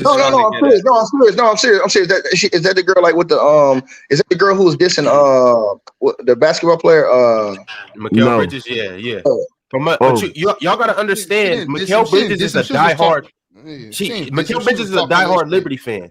Like he was courtside of the game last night. He been courtside. He pulled up with his Sabrina jersey on. Every time Sabrina actually do Mikal Bridges celebration every time she hits a 3, and he pulled up last night with a Brianna Stewart jersey on. He be at them games. He fuck with the Liberty. You know, he a New York guy. So it's like it was. I mean, whether it was all fun and games or not, you got to understand they rivals. So like she's supposed to get at him. He's supposed to get at her. That's just how it goes. It's like Romeo and Juliet. No, love and basketball. Okay. All right, y'all. Let's keep it lit, though. You see the title of the show. We are talking about the Denver Nuggets today. We're going to do a deep dive into the Nuggets. We're going to see how far that everybody thinks they could go, whether they can repeat as champions or whether they won't make it that far. I also want to talk about Jokic and his chances of getting an MVP or how he would look this year. But before we do that, I had got a Jokic and a Jamal Murray versus the field conversation that I want to have with everybody up here. So I got a couple Jokic up here for the Jokic. Low is he's low managing right now. You know, the season's coming up, so he gotta, you know, he's trying to preserve himself. It's gonna be a long season. By the way, the season is set to start here in just under a month, October 24th. So we can't wait for that opening night tip off. But Jamal Murray versus the field. I'm gonna go around the room. I'm gonna ask you guys, or Jamal Murray and Jokic versus the field. I'm gonna ask you guys, who do you guys got in this duo, and then you tell me who you think is better. The first duo that I have for you guys is none other than Dirk and Nash.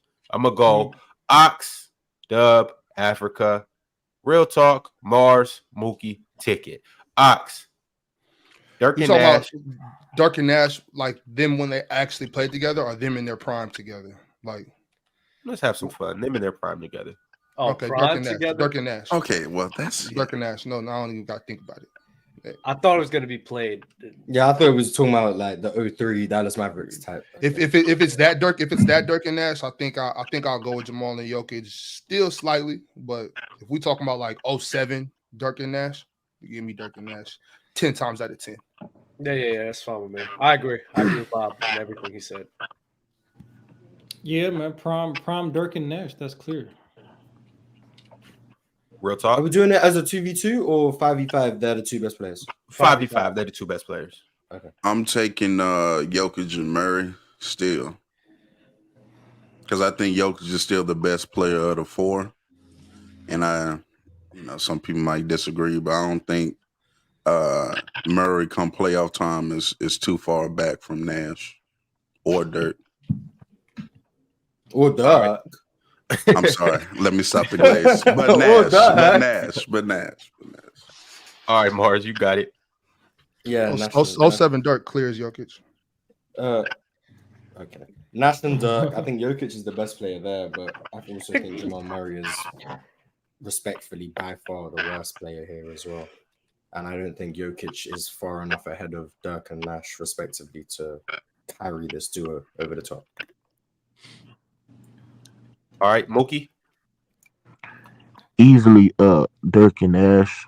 I think Dirk is the best player, and give me Dirk and Nash, bro. Wow. What the hell does Dirk do better than Jokic? Score. That's it. Ticket. Who you got? Jokic and Murray. All right. There you have it. Let's keep it pushing. I got one that it wasn't going to be in this, but I actually want to hear what you guys feel about this. We got Rondo and KG. Rondo and KG. Hey, I didn't initially have him in there. Oh, yeah? Rondo and KG. Oh, really? Rondo and KG? Ron, this is cold, bro. Why you want to start Jokic and Jamal off 0-2? Why you want to start them off 0-2? Might be like that ain't right, man. They are defending champions. They deserve more respect for you to put them up against this stiff competition. That's a fact. I don't think I even need to answer this question. Come on, man. I'm not. It's KG and Rondo though, right, Ox? It's not Rondo and KG. It's KG and Rondo, right? It's them two brothers. Oh, okay. It's them two brothers. Yeah, Rondo's top 10, right? Point guard? Yeah. He's probably sitting there at 9. At 9. Of all time? Jamal Murray, yes. Jokic. Jamal Murray, Jokic. Ron, you shouldn't even have asked me, bro. I don't know why you would ask me that. Oh, you took Jokic and Murray, Deb? Okay. Trying to give me body by the When I look at the duos, honestly, like I would measure it by like complementary skills. How do they complement each other? The versatility of the duo, like the two-way ability, and by that metric, I think I would have to go with KJ and Rondo. You know, they complement each other better on two ways at the side of the ball. They can lock up on defense, and they can play high-level offense as well. Something that Jokic and Murray can do. Talent-wise, you would take Jokic and Murray, but if you want to just talk about game and complementing each other's skills, the chemistry, I'm taking KJ and Rondo. Real quick though, because look, somebody they in the chat talking about Rondo can't hold Jamal. Old Rondo in 2020 was taking the ball from Jamal Murray in those Western Conference Finals. Let's not forget that. That was a young Murray though. I don't care. That was an old Rondo.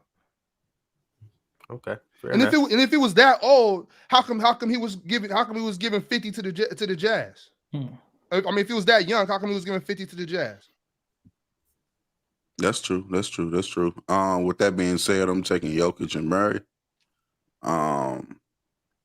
Yeah, Jokic just clears right now for me, bro. I ain't gonna lie.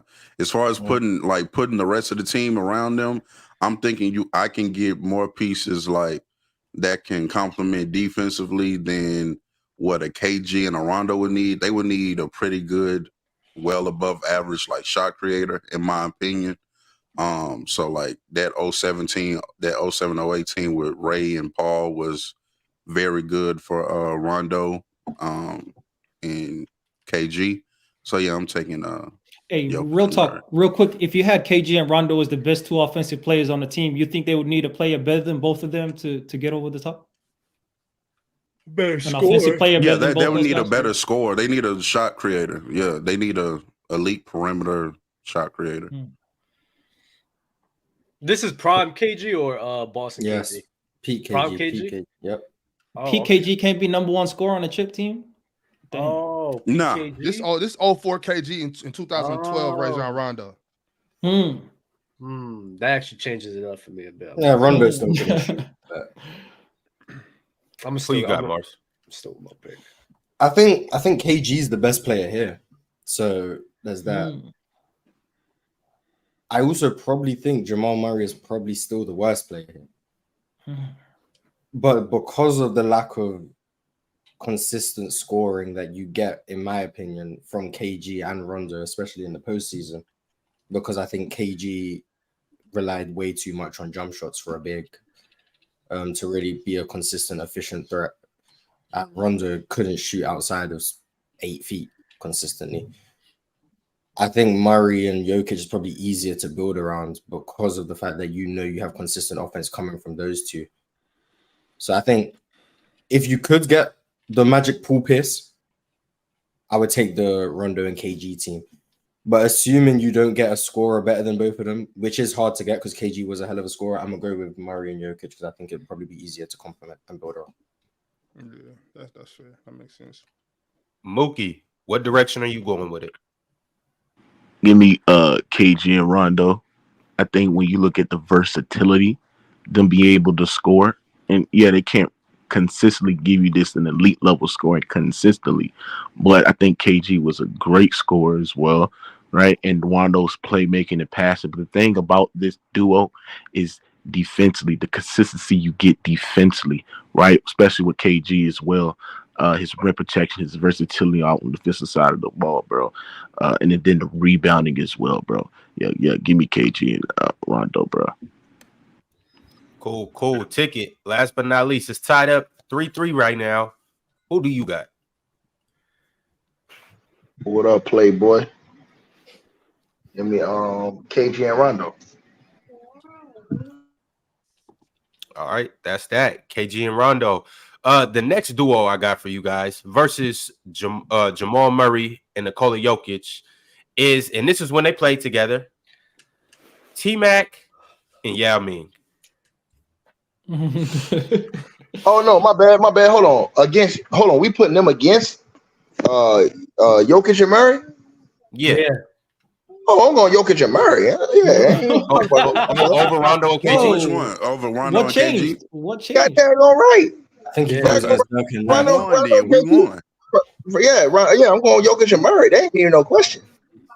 We won. Yeah. All right. T-Mac and Yao, y'all, versus Jamal and Nikola. Who you got? You trying to make me look like a hater, Ron? Oh, there's no way. Just say how you feel. Just say how you feel. You trying to make me look like a hater, Ron. Oh man. It's bro. I'm trying to tell you, Jamal is just really just killing this duo for them. Like, it's that Jamal's the issue here. You still think Fox clear? Come on, it's not hating, bro. Come on, bro. Stop playing, bro. Y'all know. Hey, It's Bob, not you even. still think It's not Fox even in clear? comparison. It's not. It's yeah. What? Yeah. But it's not even. It's not even a comparison between T-Mac and Jamal. Like so the gap between Jokic and Yao is smaller than the gap between T-Mac and Jamal. Wow. What? Wow. Yes. Oh, yes. Yes. Yes.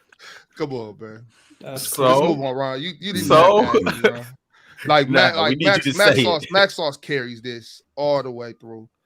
And yeah, man, come on, give me Max Sauce. And yeah, All right, my bad. Dub. You know what I'm gonna say. Yeah. Jamal Jokic. It's easy. Okay, Africa. Hey man, that's tough. It's funny how y'all just kind of threw some shade at Yao. I don't know. I think there's questions. Who was the best player on that team in Houston? You know, it arguably could have been Yao Ming over Tracy McGrady at Yao Ming's peak. What man. years? So, If that's I'm the talking case, about it's when it even was dropping a like further gap. 25 points per game, probably like the mid 2000s, like 05, 06, around there. Like, you could argue that Yao Ming was better than Tracy McGrady at the time, but I would still say obviously Jokic and Murray. This is not a question that needs real explanation, to be honest. I think if we're saying the two players at their peak individually and bringing them together, I ain't gonna lie, I'm taking T-Mac and Yao. Because T-Mac was like that. I think a lot of y'all are asleep on Yao, like a peak Yao. I'm not saying he's Jokic by no means, but bro, Yao was hooping when he was peaking, bro. I ain't gonna lie. And Orlando, Orlando T-Mac is clearing Jamal Murray for sure. But if we just saying like when they were both on the Rockets, then I'll take Jokic or Murray. There's no version of T-Mac that's looks. I mean, except for the old T-Mac and with the Atlanta Hawks and with the Spurs and stuff. Those are the only versions of T-Mac that Jamal Murray is even close to. Like, there's no other version of T-Mac that Jamal can that Jamal can touch. I think once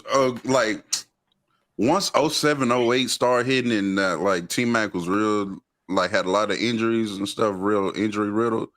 Then I do think that Murray starts messing with him. But before that though, I agree, Ox. Ain't no version of everything in prime, yeah. Like I'll go ahead and say that, yeah. Like Jokic got it. Jokic is better than whatever. But like everything Jokic gives, Yao gives right back to Jokic. Like. Yeah, if they guard each other, Yao is cooking Jokic. I just chat for everybody everybody. Yeah, y'all cooking Jokic in the post for sure. Because he's 7'6" or something like that. Yeah, that's why. And skilled. He was skilled. He had work. Yeah. Africa, you was the one who said that I was no. shade. I know I wasn't trying to throw doubt. shade. I'm just gonna. Okay. I would never say that he's better than Jokic. I would hate for all these. What do y'all Jokic folks call yourselves? What's the Jokic group called? Y'all have some heart attacks. Oh my God, Jokic is the best player ever. Hey, well, was he better than T-Mac though, Ox? Was Yao better than T-Mac when they played? Oh, was Yao? They played together? There was a time period right there. All right. But I mean, Mars. act like Jokic is God or something. I think similar to what Real Talk said, if this was peak T-Mac, I think it's closer. I think T-Mac had started to regress at this point. He's still an elite player, but I do think he had started to regress. Wasn't as good as he used to be. Yao started dealing with some injury problems himself in like 06 onwards.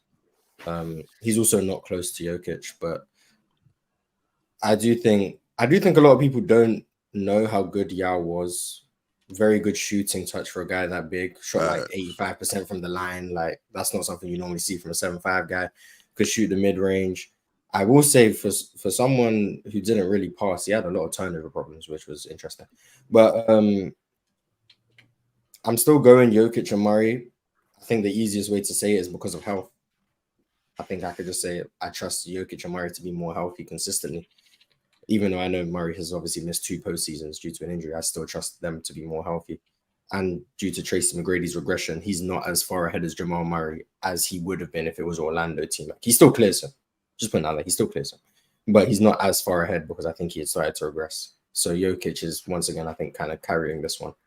But he's just better than these guys at this point. Cool. Mookie, who you got?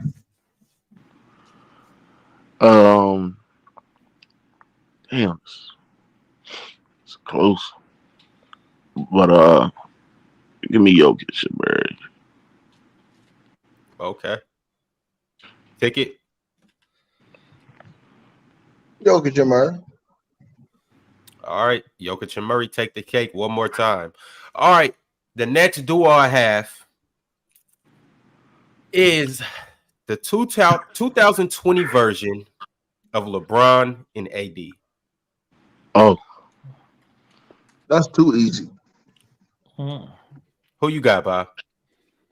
I mean, LeBron and AD beat him, so LeBron and AD. No, but he said no. He's saying the best version of both of them. Nah, he's saying 2020 version of LeBron and AD. No, I'm saying So right. how was that? But he's saying this version of this version of Denver versus that version of the Lakers. What he's saying.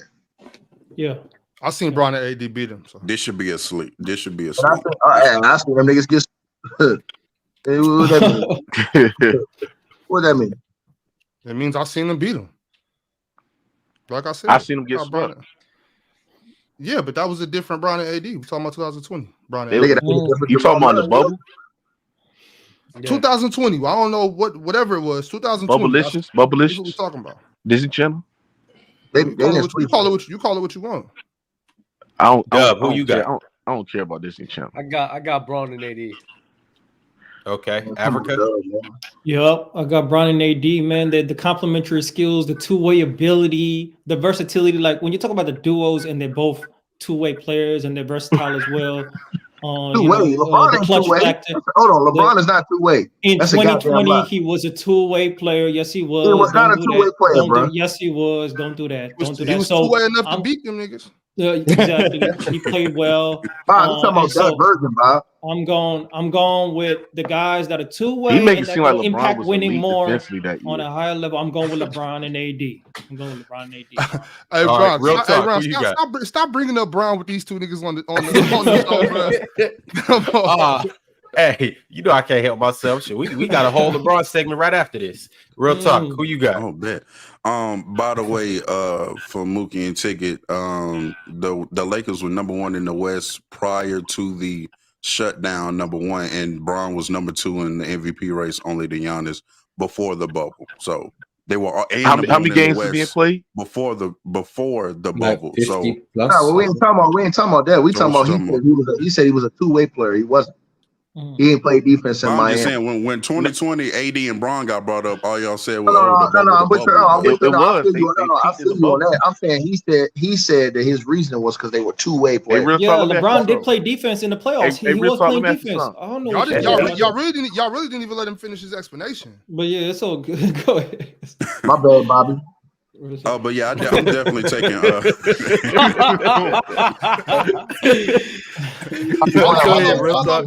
I'm saying is that there might have been more to it, though. You know what I'm saying? That's all I was saying. Go ahead, real talk. Talk to us. No, I'm definitely taking AD and Bron. I'm actually taking AD and Bron in 2023, let alone 2020. Yes, sir. Yeah. Real talk. Saying the fake talk. That's not real talk. That's fake talk right there. No. To think that LeBron in 2023 and AD 2003 is better. I'm fake talking. You bus ticket TV. They just got. Come on, you take them this year. Especially how inconsistent they are offensively, bro. That's crazy, bro. Especially how LeBron is a cone defensively now. Bron was hurt, bro. Bron was hurt. His feelings was hurt. Oh, let me ask you a question. When did he have the surgery? He already said prior when he made that statement. He said even if I do have surgery, he said even if I do have surgery, y'all not gonna know. He said that, so I don't know. I mean, he read it, but so you don't know. Because I seen his ass. He already told us we wouldn't gonna know. I seen his ass at the Kentucky Derby 2 weeks later. So I'm just saying, I know he didn't have that damn surgery. Oh no, he was waving the flag at the Le Mans, some shit like that. Yeah, I seen him. That nigga's a thoroughbred. Them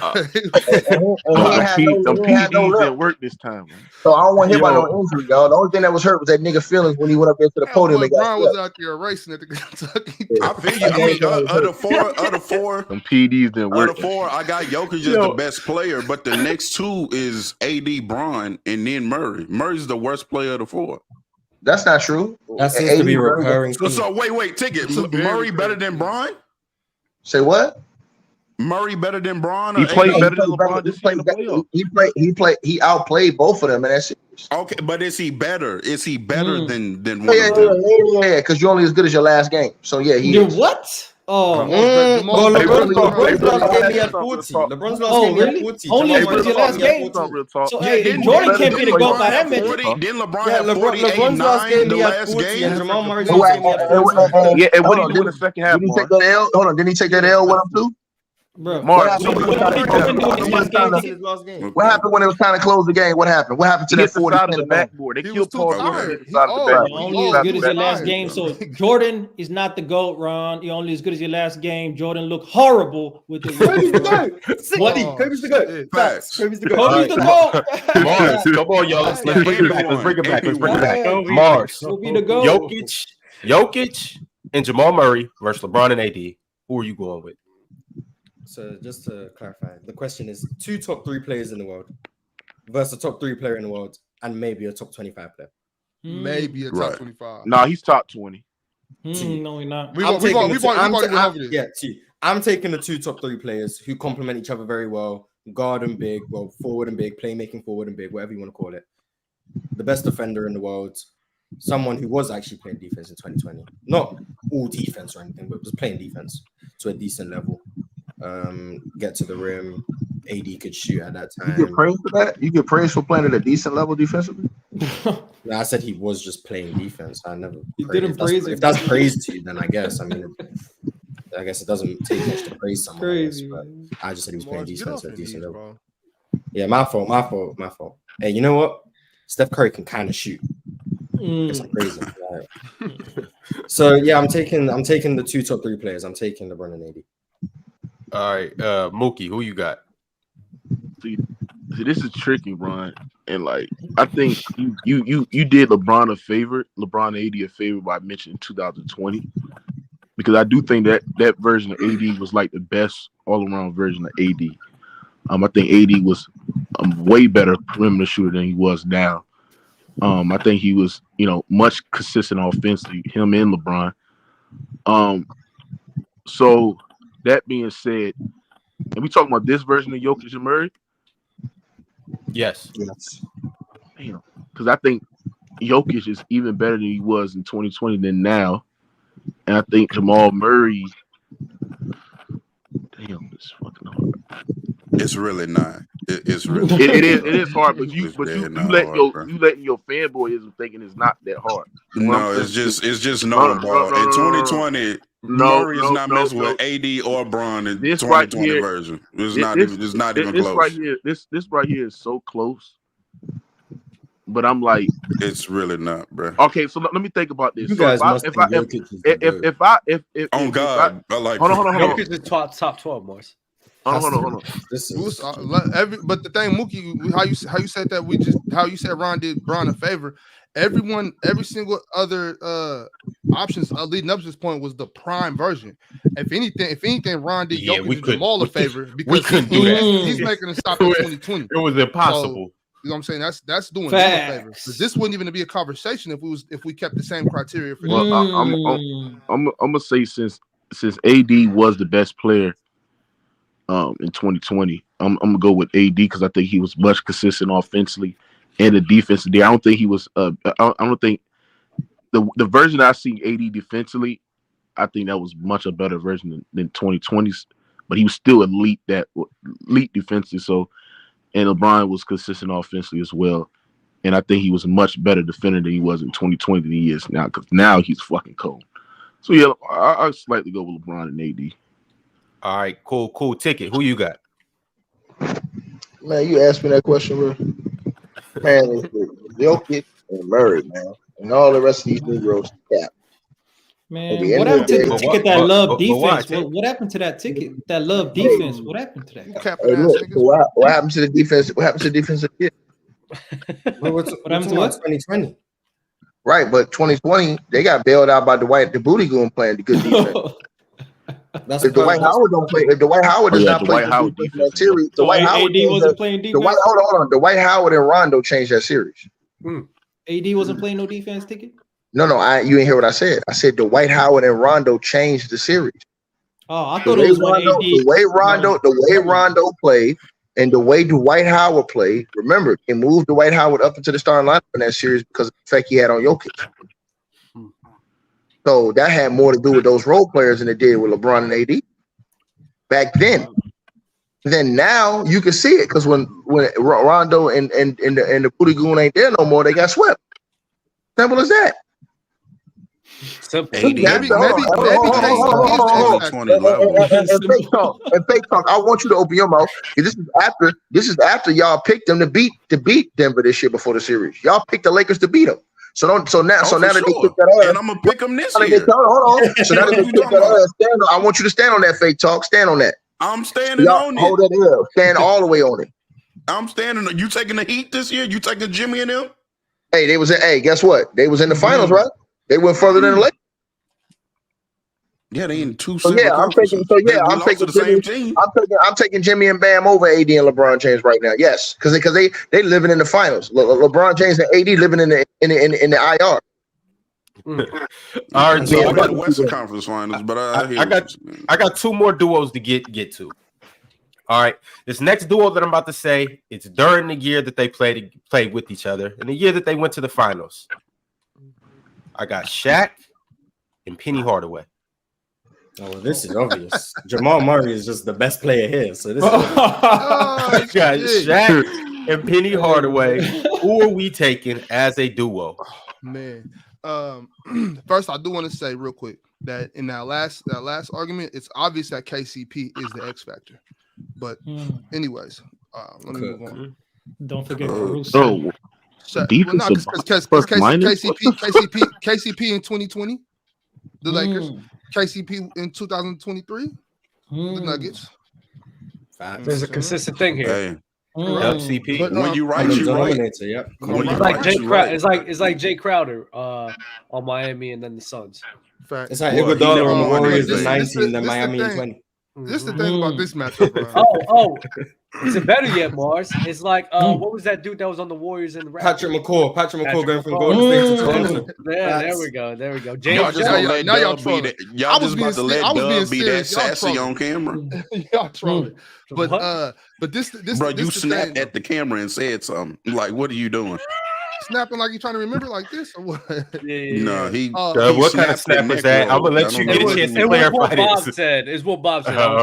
It was a bit iffy. You used up all your snaps for the year. I better not see you snap on camera. So we talking about 95 Shaq and Penny? I'm including 96 too. 96 Shaq and Penny. I'm including both of them. I'm doing both. Okay, well for the what is this the fifth matchup? Yes, I think this is the fifth matchup. Hold on. So for the fifth Nash, matchup, Dirk, KG Rondo, T-Mac, Yao, LeBron, AD. It's 5. So for the fifth matchup, once again, Jamal Murray is the worst player.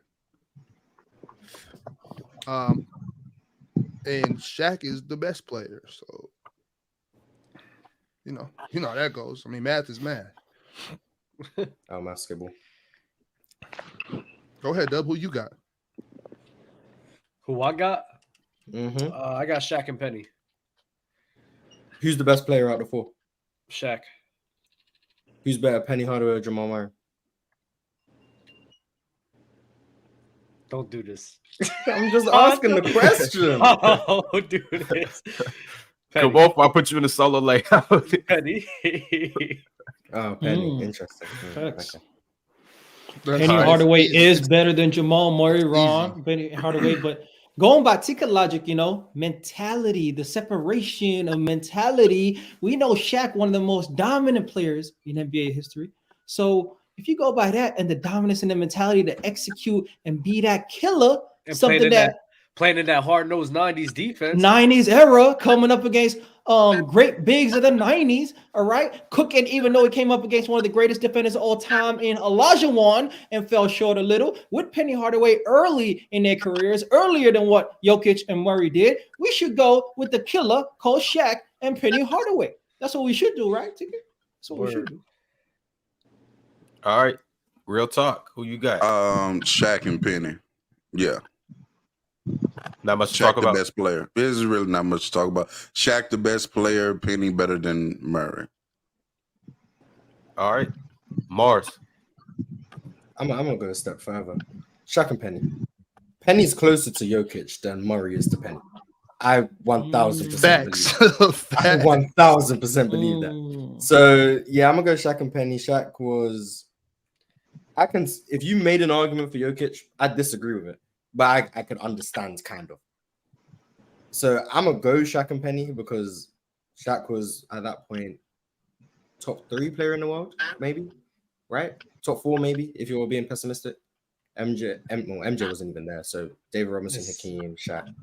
Yeah, he was a top 3 player in the world. Penny Hardaway, in my opinion, was a top 10 player in the world, especially in '96. So yeah, Shaq and Penny, easily. All right, Mookie. What direction are you leaning towards? Jokic and Murray, and it's not even close. I think Jokic clears Shaq.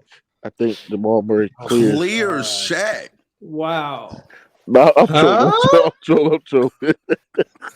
It's Shaq and Penny, bro. I'm trolling, bro. It's Shaq. He got me. Damn, that was tough. All right, Ticket.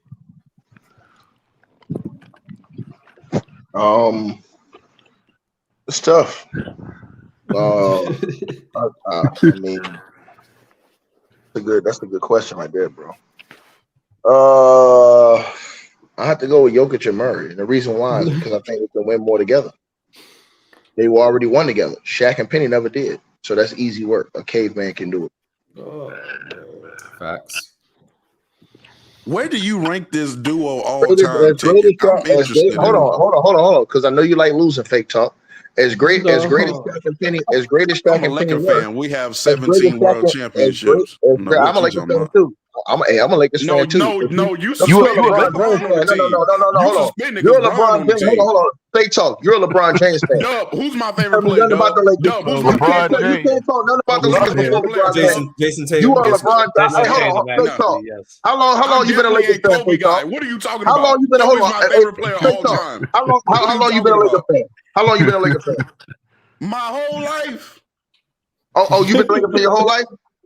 Yes. Okay, let me ask you a question. Who was the starting lineup? Hold on. Who was the starting lineup the year the Lakers played Phoenix Suns in the playoffs? Oh, we're doing pop quizzes now. This is crazy. No. He a Lakers fan.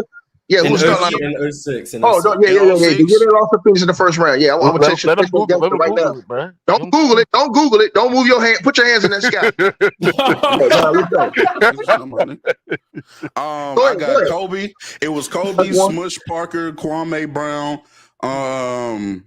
He going. Was Lamar Odom was on that team. Yep. Devin George was on that team. I want to say. I'm gonna ask you a question. Was Lamar Odom starting or was he coming off the bench? I know he came off the bench when you a Lakers fan, right? Hold on, you a Lakers fan, right? Yeah, I am. What other big man was playing? What other big man was on the team? I know we had dude with the dreads, Grant. He got that crazy European name, man. Oh, the best shooter. We had who else was on that team? Man, come on. Was Radmanovich on that team? Come on, man. Bro, they had Chris Mims on the team, bro. I already said Chris Mims. No, you didn't. You said you did not say. No, you said, bro. You said Kwame. I said Smush, Kobe, Lamar. You said Kwame. Kwame, I know was on that team, and Mims was the 4. I don't remember Chris Mims on the team. You don't remember Chris Mims? I don't remember his name. I don't remember. Was that the team with Karan Butler? Chris Mims came out of Chris Mims. I think came out of University of Texas. But anyways, let me finish. Back to what I was saying. Back to what I was saying. Only thing I was saying to y'all is this: as good as Shaq and Penny were, they never won. So wait. Shaq and Penny never won. I thought you just spent an hour talking about how the competition was. No. I'm saying no. Time out. Shaq and Penny never won. So how can anybody on up here put them over? And I'm gonna ask y'all again: how can anybody up here put Shaq and Penny over Jamal Murray and Jokic? I need everyone to understand something. Because Ticket asks the starting lineup for when they face the Suns. No, I said that year. I said what was their starting lineup that season? Oh, okay. The 06. Oh, well, you Okay, said okay. B. Yeah, no. I asked him what was the starting lineup that season. No. But hey, hold on. Hold on. Don't get me off this because y'all gonna answer this. Shaq and Penny never won. How can I just want to ask you, Ticket. If Jokic and Murray I'm played gonna in say that it era, again. they ain't winning shit either. How can y'all sit up here and think that Shaq and Penny are better than Jamal Murray and Jokic, and they never won? Look, You because got that's Jimmy team Butler and success. Bam over Yeah. Bron and AD. Exactly. No, I'm saying, hold on. The reason why I say over Bron, hold on, Mark. Hold on, Mark. I'm about to tell you right now. Why. The reason why I said that is because the last 4 years they've been in the NBA finals, and then when they played them in the finals, hold on. I'm not finished. When they played them in the finals, them niggas was missing half the goddamn starting lineup. Mars, cut it out. Oh my. Okay, and Hold Penny on, that's true or false. That's true or false, dog. No, they win 6 games and they was missing half the starting lineup. How many games did Bam miss? Did Gordon Dragic, who was killing that whole time, miss the playoffs? Didn't he miss the playoffs? Didn't he miss the finals? He's not even part of the duo, so he wasn't even. No. I'm saying, didn't Gordon Dragic, who was the leading scorer, didn't he miss damn near every game in the finals? He did. Gordon Dragic leading scorer on They the team. still went, hold on, and they still took them bums 6 games. So I don't want to hear. Oh yeah, last year Tyler Hero was out, huh? Ron, and Jimmy got hurt that series, Ron. That's right. Team. I don't even know how to do it. Hold on, watch this, Mars. Let me ask y'all a question. Dub, let me ask you a question. Do you think that if Miami, let's just say this right now, do you think if Jimmy, Bam, and Dragic don't get hurt that series, do you think they could beat the Lakers in that series? I think they would. Thank you. I rest my case. Just like Miami couldn't beat Denver. Hey, They had Tyler Hero. Grab on their ass, Ron. Grab the grab on their ass. I rest my case. He was gonna beat the Nuggets this year. Why didn't you ask him that? Yeah, like I rest my case. He said that too. Why didn't you ask him that? Dub coming through in the clutch for Ticket. Dub's opinion is forensic evidence you cannot debate. Yeah, facts. But only when it benefits the argument. But Dub, who do I don't think Jokic and Murray's beating Jordan. I said if we was able to shoot the 3 ball like it was, since we didn't shoot the 3 ball like that, there was no chance for us to win. But you had your team winning the series prior to the series, right? Yeah, basically my main thing was if that 3 ball was hitting, but the 3 ball didn't hit. So yeah, our 3-point shot. And exposing. Dub, I'm glad you agreed with me, Dub. So we got that out the way, brother. So now all we run. So let the record be clear. That if they didn't have 3 of their starters out for half or all of that series, they would have beat. They still win 6 games with the Lakers in that series. 2 starters. So just to be clear, Ticket, the record is because Dub said it. That's the record. Yes. Dub's reliable evidence. What are we talking about? Dub knows. Beating Jimmy Butler and Bam is more valuable. I'm a gambler for a reason, bro. I win a lot. Hey, young Africa. I'm gonna say it again to you. I'm gonna say this one more time to you. And I'm gonna be as clear and I'm gonna be as clear and honest with you as I can be. Again, the Lakers struggled to beat them niggas when they was running through everybody else in the West. They struggled to beat a broke down halfway Miami Heat team, bro. The leading scorer missed the whole series. Bam missed half the series, and Jimmy got hurt and wasn't the same for the rest of the series. The hell is wrong with you? I'm talking about Jokic. I'm talking about Jokic and Murray. Jokic and Murray beating Bam and Jimmy is more value than Shaq and Penny beating Jordan and Pippen. That's what we do. Yeah. What are you talking about, Jordan and Pippen? Yes, because Jordan came back. Jordan only played 16 games without playing baseball. What are you talking about? Exactly. You got to put everything to his perspective. That's like if Ron is a gigolo and he stopped running women, and then all of a sudden he want to come back and get back in the game again. No, it takes time to learn how to get your stroke right. Hey, Ticket, my game ain't never rusty. That was. I get what you're saying, but that's a bad comp right there. That's terrible. You ain't never got to use one of them Trojan man pills. Oh, what the heck? Yo. 30. Mars don't know about them things.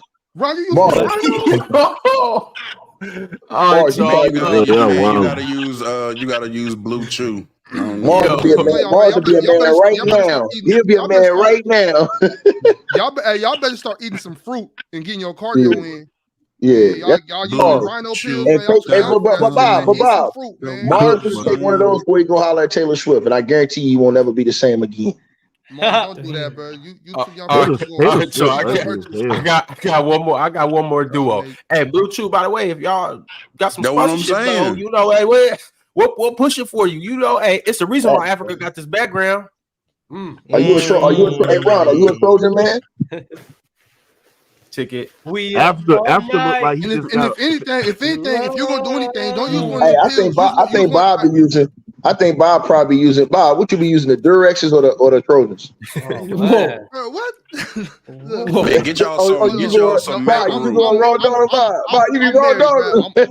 I'm married. He's bro. married. I'm married. I don't even. You know what I'm saying? But what I'm saying is, don't be using them pills, bro. If anything, use one of them pumps or something. You know what I'm saying? Suck the blood in there. Don't use pills, bro. Yo, we gotta move on. We got young men. We got young men viewing this. We can't be these young men out here popping them pills.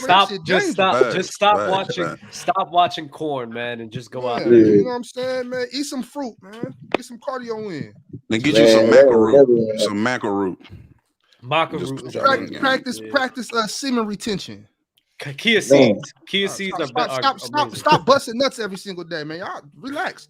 Conserve your seed. You do need to stop doing that. If you're doing that, you do need to stop doing that. Hey, look, check it out. Y'all got a full clip, let it off. I don't know what Bob talking about. Hey, if your clip is full, shoot it till it's empty.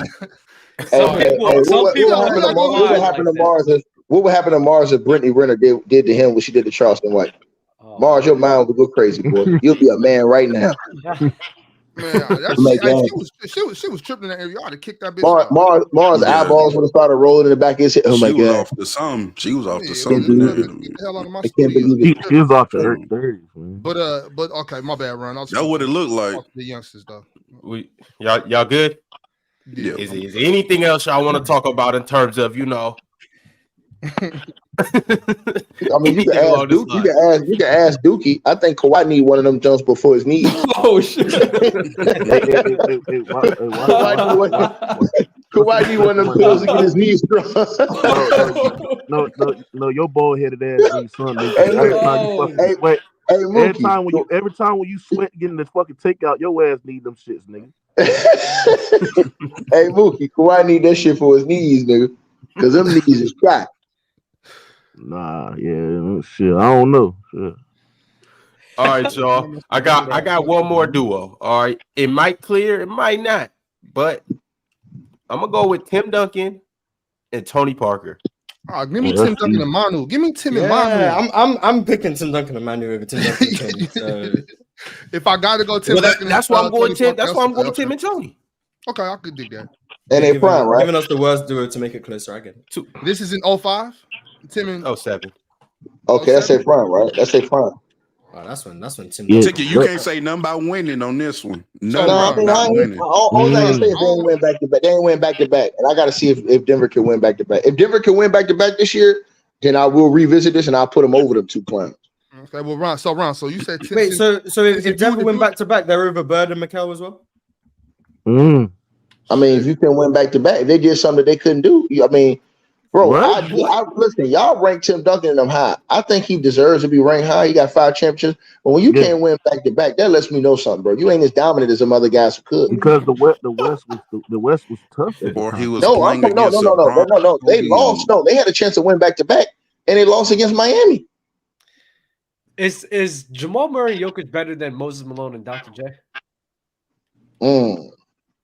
Have to be. They didn't win back to back. Have to be. They didn't go back to back. They have to be, bro. What's wrong with y'all? No, we gotta be honest. At some point, we got to keep it real, bro.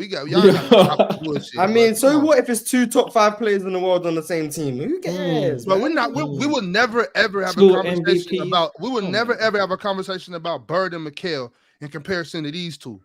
I wouldn't, but based on the back-to-back logic, we have to have a conversation. My thing is this, Ron. If you would have asked me Tim Duncan and Manu, I wouldn't have to think about it. I would just ask Doug, you know. Bob, you still don't even have to think about it, bro. Because Tim Duncan is better than Jokic. You said Tim Duncan and Tony Parker.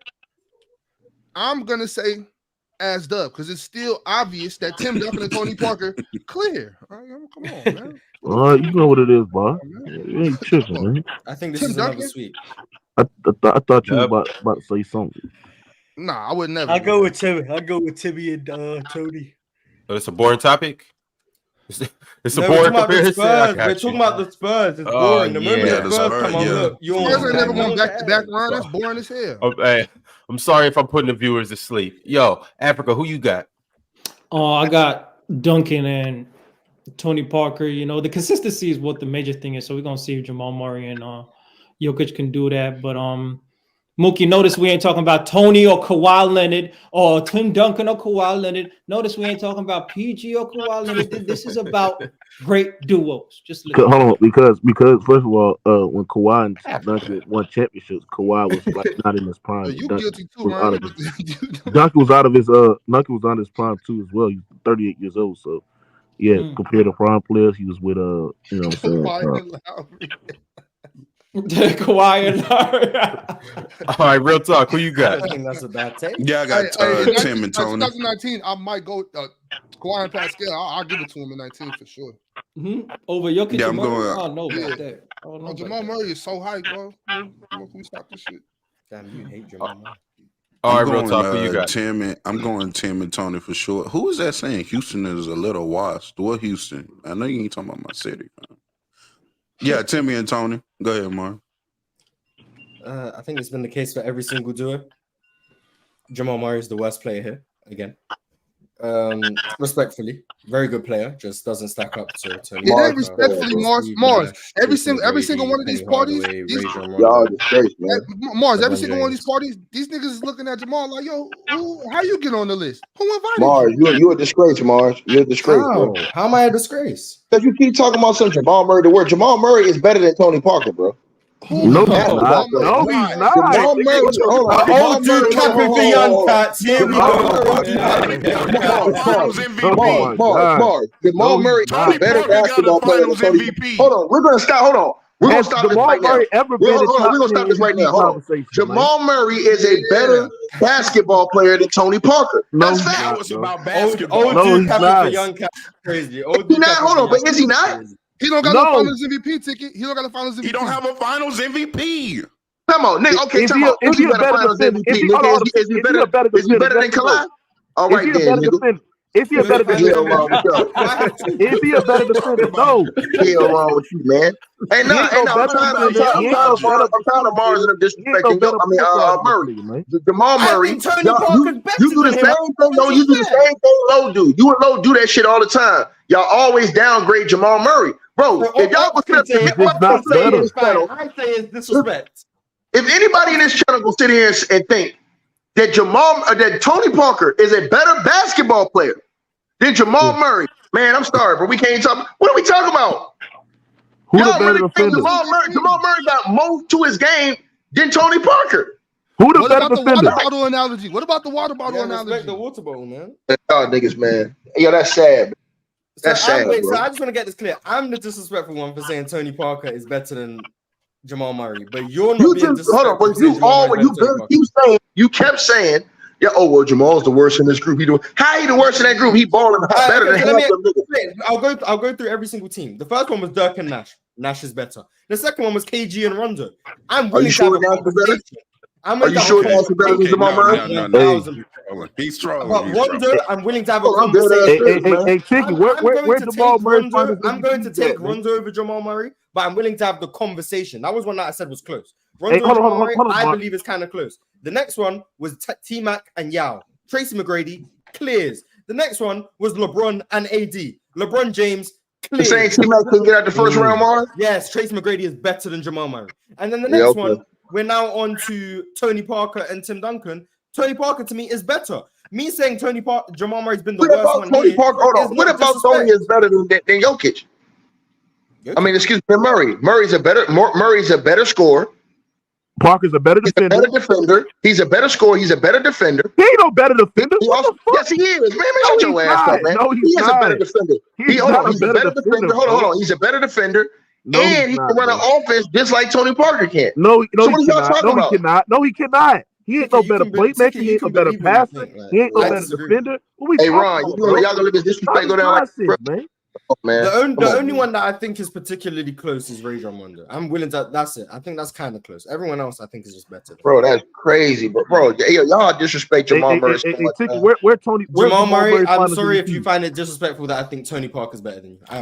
Hey, Dub, I guarantee you in 3 years they ain't gonna be talking like this no more. Jamal Murray ain't got no finals. In 3 years, if Jamal Murray gets better and becomes better than Tony Parker, I'll say he's better. In 3 years, they're gonna be glazing Jamal Murray tomorrow. He better than all these dudes they in here talking right now. And I'm the only one that's calling Murray. No, he's definitely not gonna be better than Steve Nash, Tracy McGrady, or LeBron James.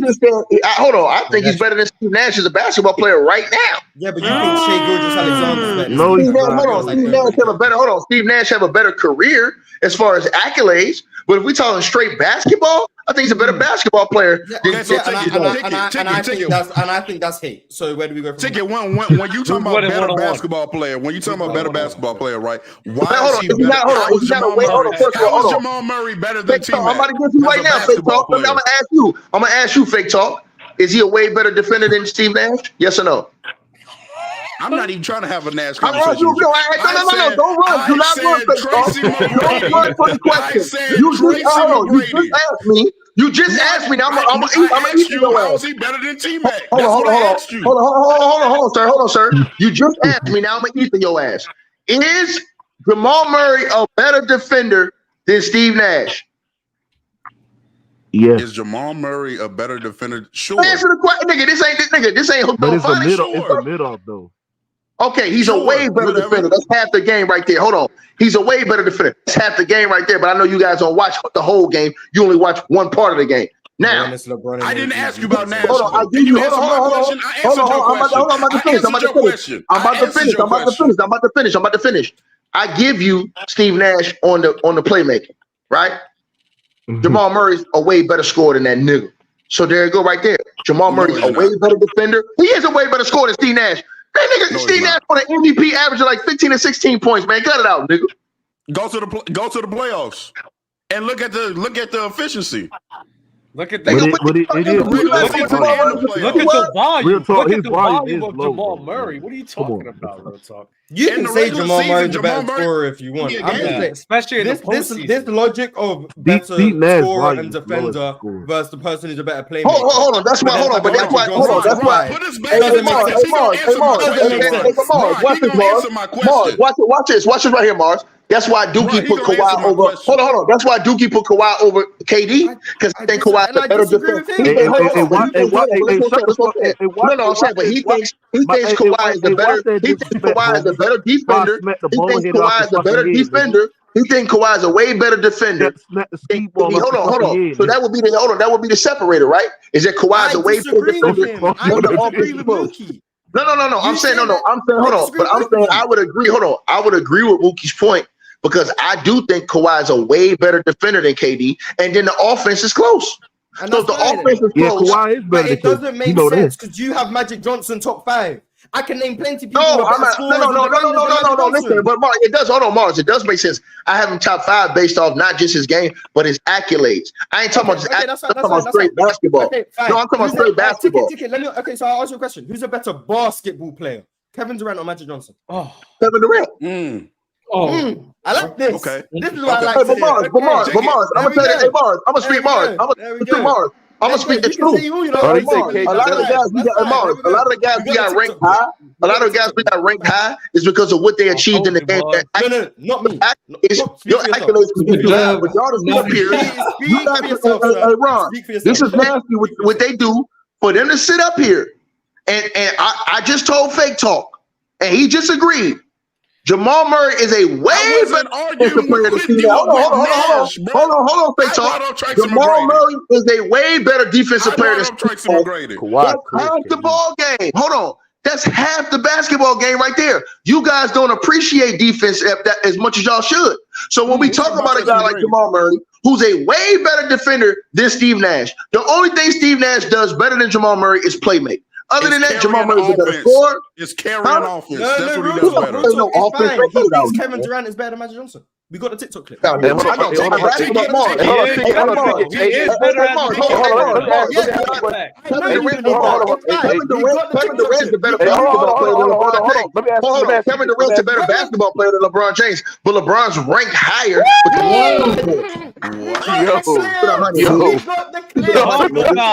That's a fact. LeBron is ranked higher because he's achieved more. Hey Mars, listen. Hold on, let's be honest. Mars, let's be honest. Let's be honest, Mars. If we're being honest, Steph Curry is a better basketball player than Magic Johnson. But Magic Johnson is ranked higher because of what he achieved and because of what he has done as well. But if you're just looking at like skills in the game, you would say Steph Curry is better because the defense is about the same. The defense is about the same. And when you look at the offense, Steph Curry is a way better offensive player. Magic Johnson is a way better. He's a way better. Hold on, bro. We got the clip. He's a way better.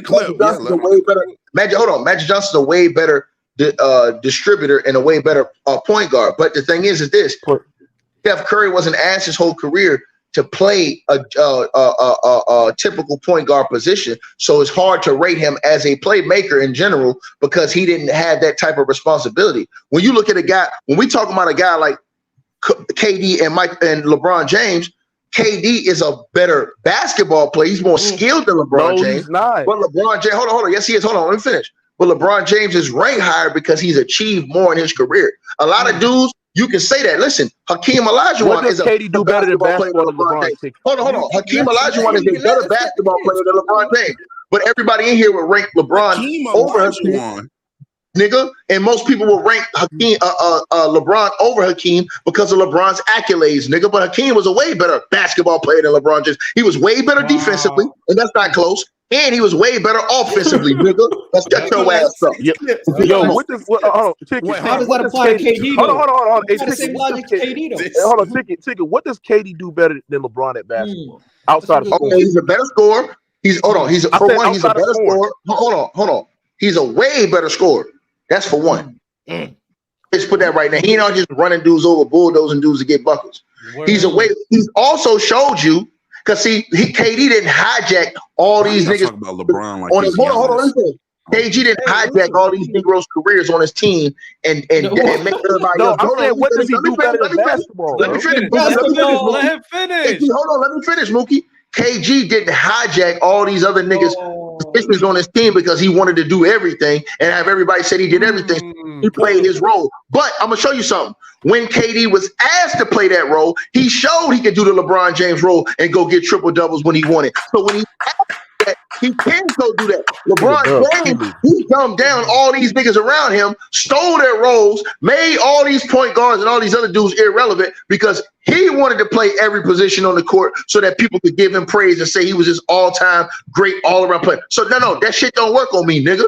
So yes, KD is better, and he could do the same thing as LeBron James could do. He just wasn't asked to do it, nigga. Meanwhile, LeBron James hijacked those positions and took everybody's positions and said, I'm gonna go play center now. I'm gonna play power forward. I'm gonna play the point. Meanwhile, you got a point guard on the team. You got a shooting guard on the team, but they can't do their job because they run around this. Kyrie was the most relevant next to LeBron James. Hey, notice, Cat, he said better scorer and nothing else. Just notice that real quick. Just notice that. He said better scorer and nothing I didn't say just better scorer. I didn't say just better scorer, sir. You said KD is a better scorer than LeBron, and you said hold on. I didn't say just better scorer. I said KD could do. Listen, here's the thing. I just said KD could do everything that LeBron could do. He's proven that. As far as hold on, let me finish. Let me finish. As far as facilitating all that other stuff, the thing with KD is when did he allow his other teammates? Hold on, y'all guys. KD allowed his other teammates. KD allowed his other teammates to do what they would do their jobs. LeBron, for the most part, he didn't allow his other teammates to do their natural job. That's why you had guys dumbed down around him, looking like goddamn fools, just going and spotting up in the corner and waiting on this nigga to kick the ball out because he was the system. Cut it out, nigga. So what was KD? Hold on, ticket. What was KD doing his job when he got swept by fucking Boston? No, hey, listen, I agree with you. LeBron James been swept multiple times too. So what you saying? That's true. But what I'm saying is that I've seen LeBron James lead a team to the finals. Has KD ever done that? Hold on. Mookie, you're going back to accolades. That's crazy right now. KD led OKC to the finals. Nigga, know what you said. That's not their skills as a hooper. Exactly. KD don't jeopardize. KD don't jeopardize teammates' game. Who the better defender? Who the better defender? You not hearing Y'all be hyping KD's skill. I'm not gonna lie. You not hearing. Y'all be hyping KD's skill. You not hearing. Who the better defender, bro? Y'all be hyping KD's skill. KD don't jeopardize people's games the way LeBron James does. He doesn't make the system revolve around him the way LeBron James. People just sit in the corner. KD allows people to be themselves. He's very free flowing, bro. That's what you're not hearing, bro. That's what you're not hearing. So let me ask you something. Can KD play a lick of defense close to LeBron James? You just told me LeBron don't play defense. No. He allows Draymond to be Draymond. LeBron don't play defense. That's what you said. I said Mars. I said in his prime. Yeah, y'all been saying KD hasn't played defense since Miami. Like LeBron. I'm sorry, LeBron playing defense 9 years ago is not moving. Facts. Oh my God! Hold on. You think a nigga in KD who struggles guarding flare screens, a nigga who's a fucking almost a clone average on ball as a defender, bro? He's a good help side defender on the basket, but off ball he loses his man. He gets backdoor cut to the basket. You think KD as a defender is pushing the needle, moving the needle? You talking about KD passing a delivery?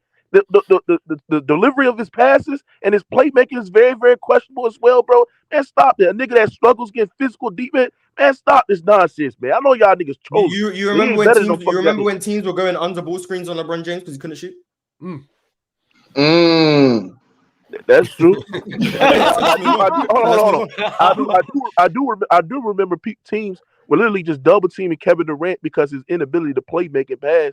And imagine getting double teams being used as a knock against you. That just shows hold on. Now, Mars, he'll say all that, right? But hey, Mookie, let me ask you a question. Is Kawhi better than LeBron? Is Kawhi better than LeBron James, Mookie? You said what?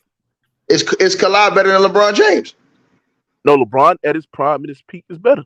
He's better than Kawhi? Hold on. Put him on the big screen, Ron. No, not right now. He's not better than Kawhi. But I said in his prime. No, I asked you: is LeBron James a better basketball player than Kawhi Leonard? Period.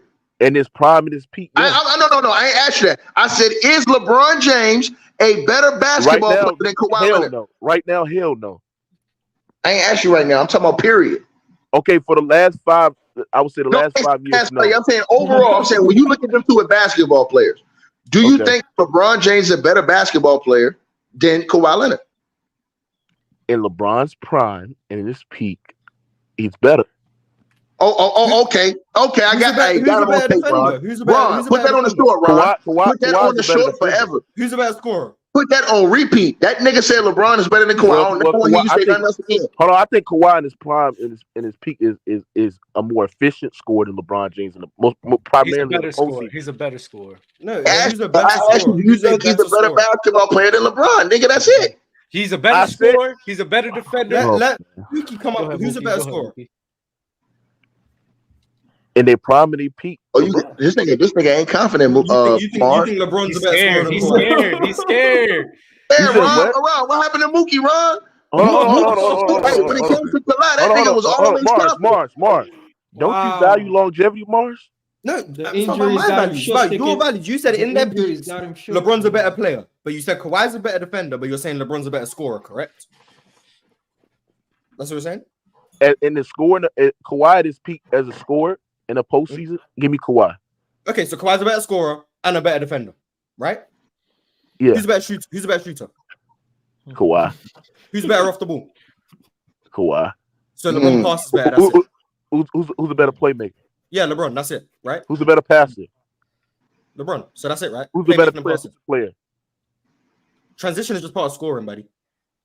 No, but transition can also be part of passing, playmaking. Oh, okay. So you're just trying. Okay, but if Kawhi's already a better scorer, who gets to the rim better? Who gets to the rim better? Who gets to the rim better? Sure, LeBron. Yeah, you get cooked. So LeBron gets. This is what who's a better Bars? Who's a better rebound? Bars. Who's a better rebounder?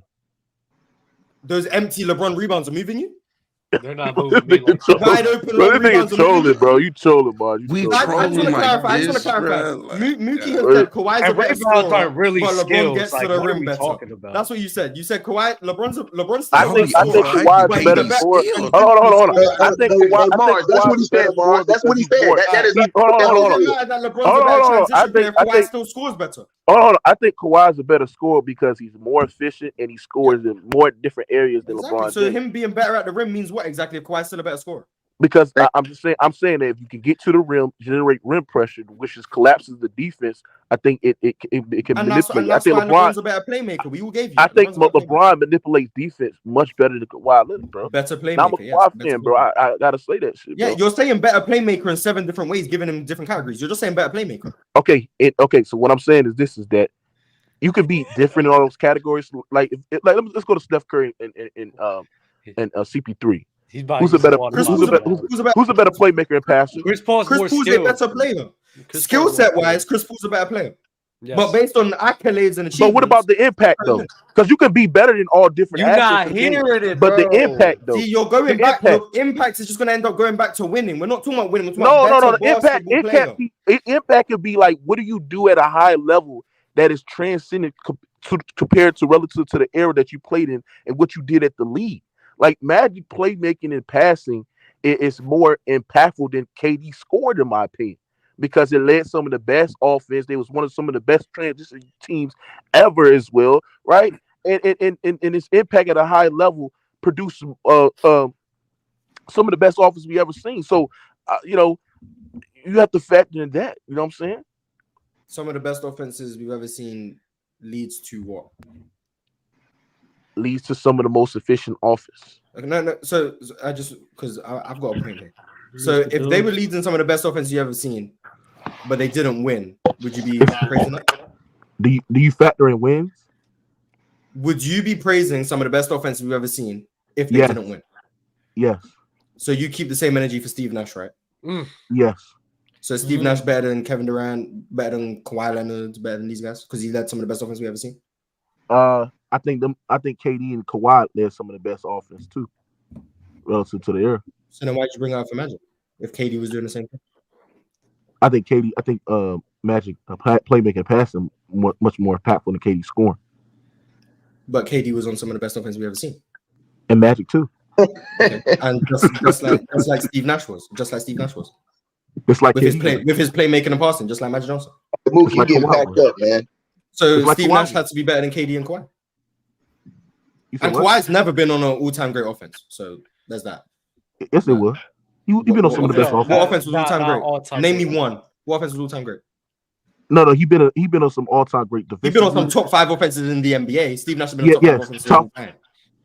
No, okay. He been on some top 5 offense compared to relative to the era. That's some of the best offensive units ever.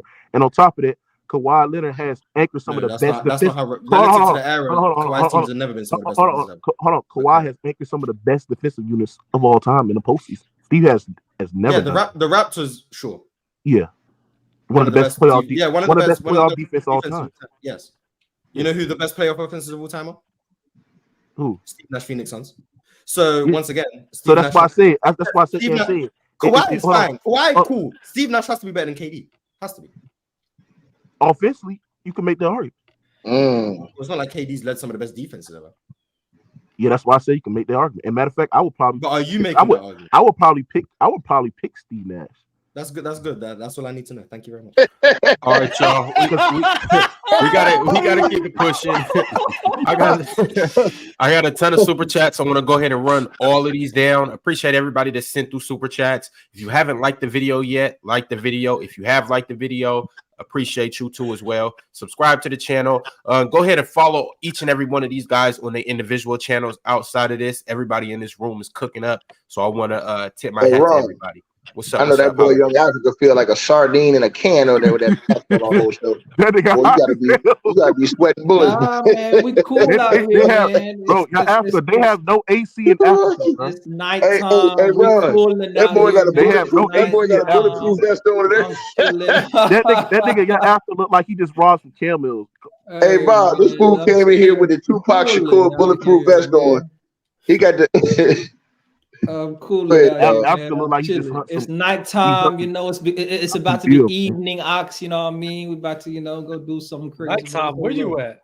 I thought you was in New York. He in I'm Africa, in the nigga. motherlands. I'm in the Ethiopian. motherlands, bro.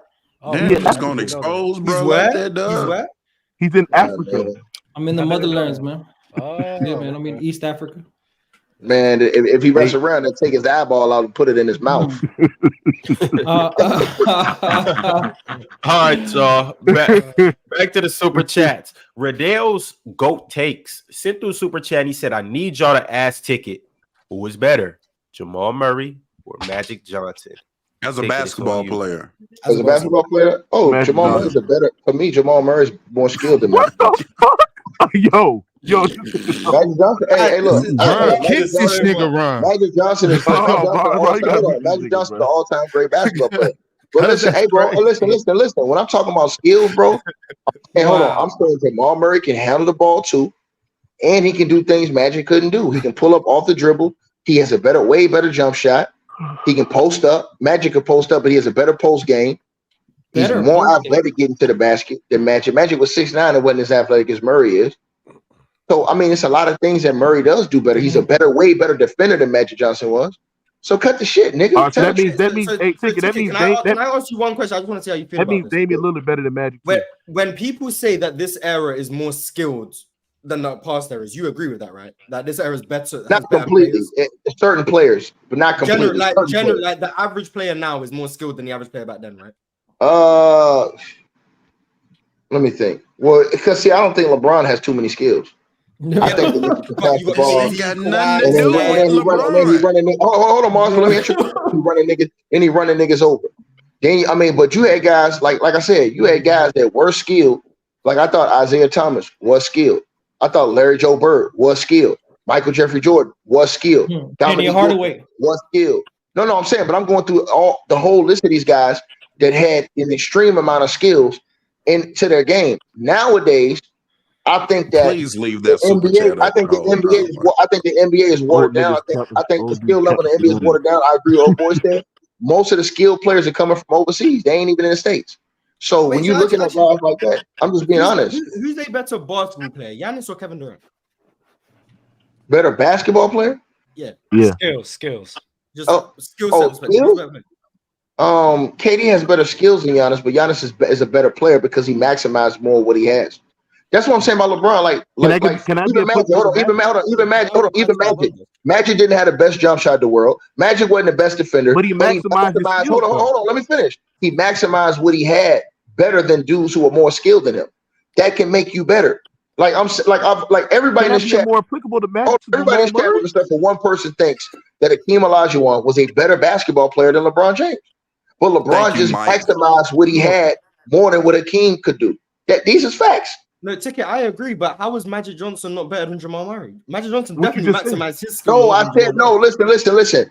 I have Magic ranked all time higher. It's not a question for that's based on achievement. I thought he was great, but listen, when we look at the game, I'm talking about when I'm breaking down skill, basketball player for player. Jamal Murray, he's a way better defender than Magic. Magic was a horrible defender. So that's one whole half of the basketball. The only thing that made Magic did way better than Jamal Murray was two things: rebound and playmate. That's it. Everything else, I think Jamal Murray was better. So you think Jamal Murray? You think Jamal Murray a better finisher? That you said Dame Dollar Magic? Yeah. The more I listen to Ticket, he feels about Magic Johnson how Dub feels about Magic Johnson, but he valued that. Oh well, if you talk about Dame Dollar Magic, I'm taking Magic. The Dame isn't a good defender. He folds under pressure. The only thing he can do better than Magic Johnson, in my opinion, is shoot the ball. So I'm taking Magic over him. So Jamal's better than Dame too. Jamal Murray does a more variety of things. You know what I'm saying? You got to look at that. Listen again. Hey, Jamal Murray top 75. Hold on. I'm gonna make it simple for y'all. I'm gonna make it simple for y'all. Me and Bob could both be. Hold on. Me and Bob could both be rebounders, right? You could say, "Hey, man, I think Ticket's a better rebounder than Bob," but Bob got the rebounding record. He's going to be higher in the all-time books. This is the same type of stuff that old boy was just talking about. But you saying in that example ticket, you're saying you could still be a better rebounder. Hold on, you can be better at something. I don't even like that. Hold on, I know it's just a hypothetical example. I love this ticket. Hey, ticket. Scottie. Hold on. Scottie Pippen or Magic Johnson? What? You said Scottie Pippen or Magic Johnson? That's Magic. You guys are asking the wrong question. Yeah. That's not even I understand. I'm just saying, like the defender, the rebounder. Hypothetical. I understand it's a hypothetical ticket. I understand that, bro. But I don't even like that as a hypothetical, but I'm by far the better rebounder. Yeah, no. Bob, this one saying, Bob, this one saying though. My whole point was this. My whole point is, Bob. My whole point is this, right? Let's say you led the league in rebounding for 5 years, but I end up getting more total rebounds than you for my career. I play longer, get more total rebounds, and everybody rank me on a higher level because I had the longevity stuff. That don't mean that I was a better rebounder than you. That just means I had a longer time, a span of time to accumulate my stats and stuff than you. That's all I'm saying. When I talk about Jamal Murray and Magic and them, of course Magic and Johnson is ranked all time higher than that guy. But if you really look at it and break it down, bro, Jamal Murray, those guys, like I said, he have a better skill set than what Magic Johnson had, and that's no problem with that. That's just the evolution of the game. Word. You understand what I'm saying? But the problem is when you don't maximize what you got. That's the problem when you don't maximize. Like, for example, this is why I get on dub about KD. KD got all them skills. He ain't maximized what he had.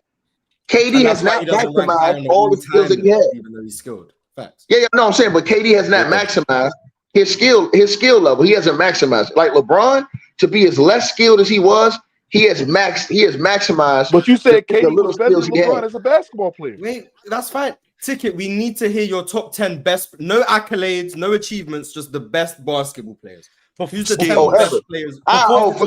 Okay. One is Kobe. Yep. So Clearly. you agree with me and Two, and that's your skills. That ain't killer. Ain't seen none of that. Right, exactly. You agree with me and Dub. Two is Mike. Mm-hmm.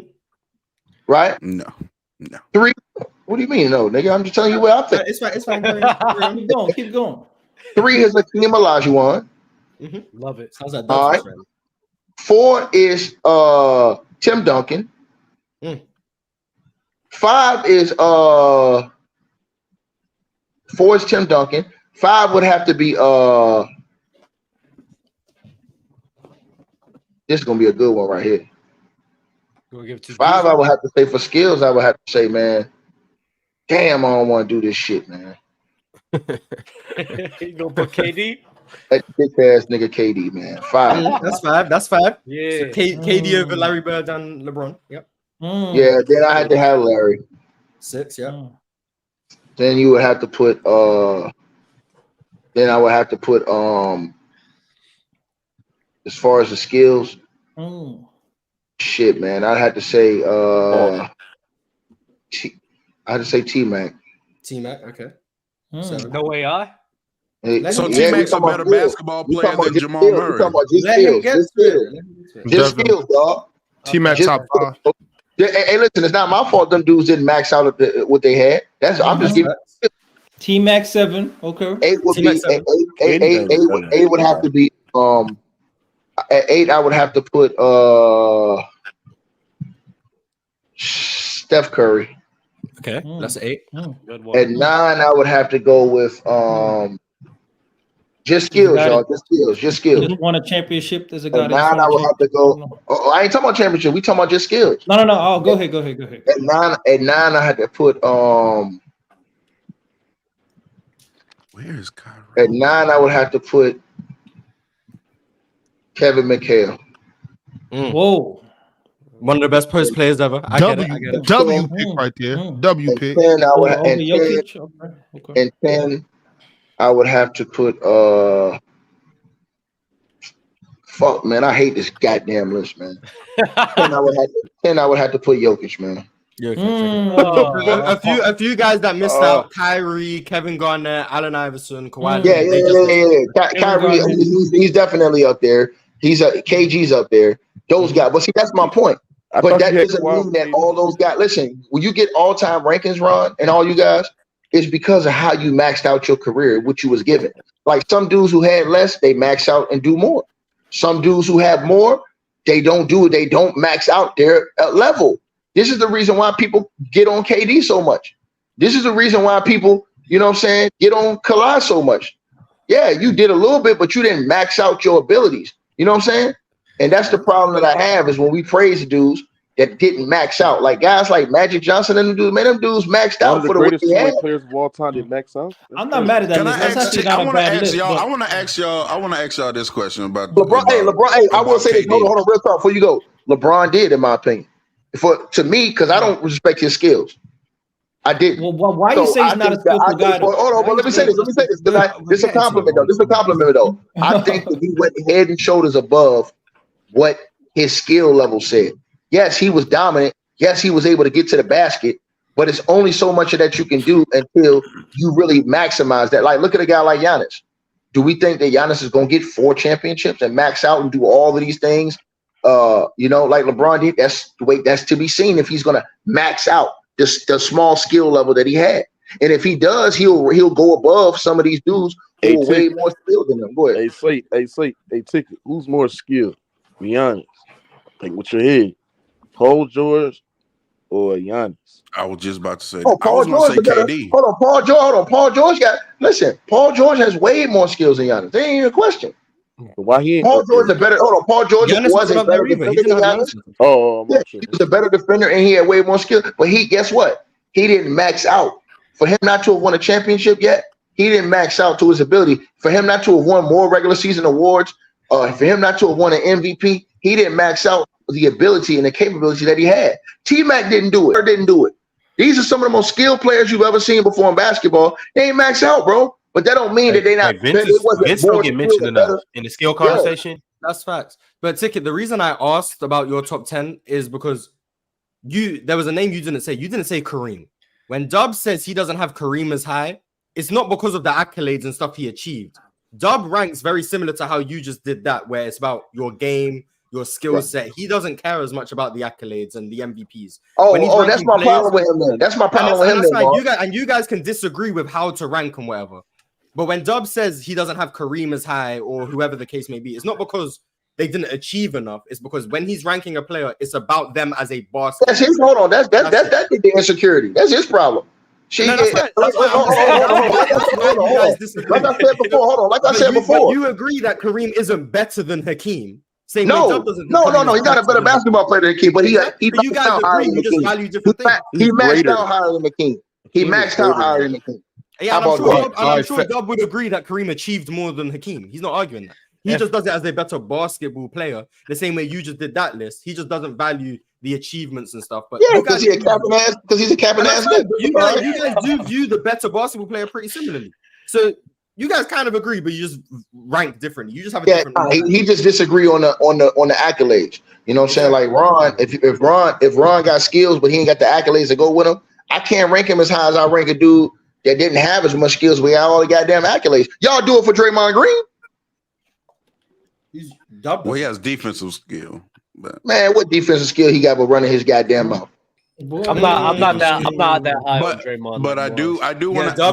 Why is KD more skilled than Paul George? I really need an explanation on that, bro. You really need an explanation for that? Skilled, not better play. I'm saying skilled. Wait, hold on. We just said, hold on. Talking about. First of all, who got a better? He's a better jump shooter. He has a better. He's a better mid. He has a better long ball, better mid range game. He's not a better 3-point shooter. He's a better mid-range shooter. Hold on. Also, not only that, KD is more. He's more versatile offensively than him. No, he's not. Yes, he is more versatile, bro. No, he is not. Tell me one thing Paul George doing. Tell me one thing. Hold on. Tell me one thing Paul George doing offense KD can't do. Paul George has a better handle. I ain't asked you that. I asked you tell me one thing on offense that Paul George can do that KD can't do. Do you not handle the ball on offense? No, I ain't asked you that. I asked you tell me one thing that Paul George can do that KD can't do. Nigga, I didn't that KD can't do. Paul George passed better. Hold on, because you just said Paul George is a better offensive. I'm saying if he is, because I just gave you all those other categories where KD's better. You can't deny it. He's a better free throw shooter. He's a better mid-range shooter. He's a better three-point shooter. He's not a better 3-point He's shooter. not a All you better can give his ball 3-point handling. shooter. All you can give his ball handling, nigga. That's all you can do is say he can handle the ball. PG's And a he's better 3-point passer. shooter. He's a better ball handler. They're about what playmaking passing wise, in my opinion. I think Paul George is a better passer. KD And might be a PG, better when playmaker. we're talking about skills, PG has more variety to his package come on, handling, man. bro. Come on, man. Yeah, Come yeah, on, man. he Y'all, does. y'all KD has a hezzy with his left hand and a crossover. Ron, y'all That's promoting this that's shit, what he man. does, bro. Yeah. Post fade. Y'all Don't forget promoting the this post fade as well. He got the post fade. Ron, y'all promoting this shit, That's man. in the post though. I'm talking about like isolation. Y'all KD's promoting not this, more Ron. skilled This than is a PG. very interesting topic. KD Ron, is not more Ron, skilled than PG, so bro. check this out, Ron. Since he's gonna do this, check this out. So y'all can say this then, Ron. Check this out. So if that's the case, right? I would check if that nigga Tyrese Halliburton, since these niggas all coming here talking about how skilled this nigga is, if he can max out the skill level they say he is, then I'll put him over a lot of these other niggas then. Because I don't think he can do it. Ron and them niggas believe in that nigga. But like I said before, when you match these niggas up, bro, it has to make sense. What you just said don't make sense. Paul George don't do shit better than KD except for handle the ball. That's it on offense. That's all. He's a better That's three-point it. I shooter. think most people would say Paul George shoots the three better than KD. Yes, he's a better 3-point He a shooter than better KD. 3-point shooter. Hold on. Do everybody here think that he's really a better three-point shooter than KD? And he's better at getting to the rim. Not really. No, I'm asking He you. might be better at most getting to the people rim. would He's not probably- better at finishing, though. That's what I was really waiting for you guys to get to. KD finishes. KD gets to the rim exponentially better than Paul George. That's Exponentially. Don't let this torn Ron. Achilles Which KD trick you guys. versions of which? I mean, Indiana Paul George, OKC Paul George, Clippers Nah. Paul George. KD gets to the rim better. Don't than let that the man. dunks fool you. Don't No, let stop it, don't let Mars. torn Stop it, Achilles Mars. KD trick you guys. Mars, KD stop I mean, it. Paul KD George got to broke the his rim. leg too, Paul but I George- don't know Paul about George- getting to the rim. Paul I just George- know Paul- finishing at the rim. KD Paul clears. George KD is got better that too. finishing KD with gets to the contact. rim. Paul George is better finishing with contact. He's a better finisher. No, he's not. than KD. No, Oh he's my not. God, Yes, he no, is. he is Not fucking true. Yes, not. he is, bro. Mookie, Stop Mookie, this look, nonsense, hey, bro. I done did a good job of Stop it. moderating. I ain't gotten to these arguments, but Stop it, that's bro. Stop it, bro. that's And on crazy. top of that, Hey, if Paul George could finish like KD, Paul George would be leading the league in scoring. Hold on, KD For a lot of these years, he can't. Paul He George, just can't. Paul George is a better passer. You might say KD is a better playmaker, but Paul George shoots the three ball much better as well. He has a much better handle as well, right? And as a pick and roll ball handler, A lot. They both shoot 38%. Paul Stop George lying. can do almost everything, bro. As a Hey, pick and and as roll quiet ball as quiet as it's kept, Paul George handle just looks better. He might But- cross over, step on back. top of that, He dribbles. we're not gonna do that, He Ron. dribbles Ron, more. we're not He gonna do that. dribbles more. And he his does handle more is moves. better. No, wait. Ron had said Let me this get my before. point Ron off. had Let me said get my this point before. off. This is Let me get my an point off. amazing. Paul George handle looks better. He does all those crossovers. He'll go behind the back. He does step backs, which KD does the same thing too. But as quiet as it's kept, Paul George is a turnover I ain't gonna machine. lie. I've never seen KD just be dribbling the ball and just lose the ball out of bounds. I rarely see KD. I rarely see KD dribble the ball off his foot. Not like Paul George. Not like Paul George. It happens. Everybody does it. Not like Paul George. Paul George has more turnover. Paul George turns the ball over just as much as Westbrook.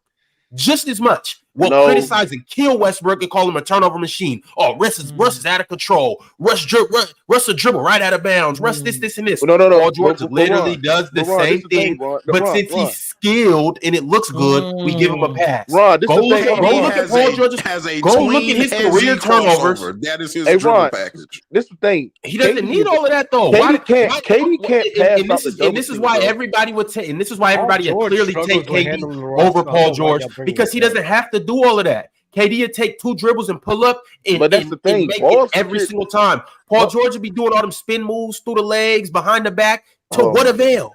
It looks good, but to what avail? Ball security has always been a major issue for KD, bro. Let's not. And what about Paul George? Hold on. Why does he average all those turnovers? But the thing is, KD can't pass out in the post worth nothing. He can't pass out the double team worth shit. His passes are more telegraphed. It's more easy to be prone for getting smart away. Telegraph.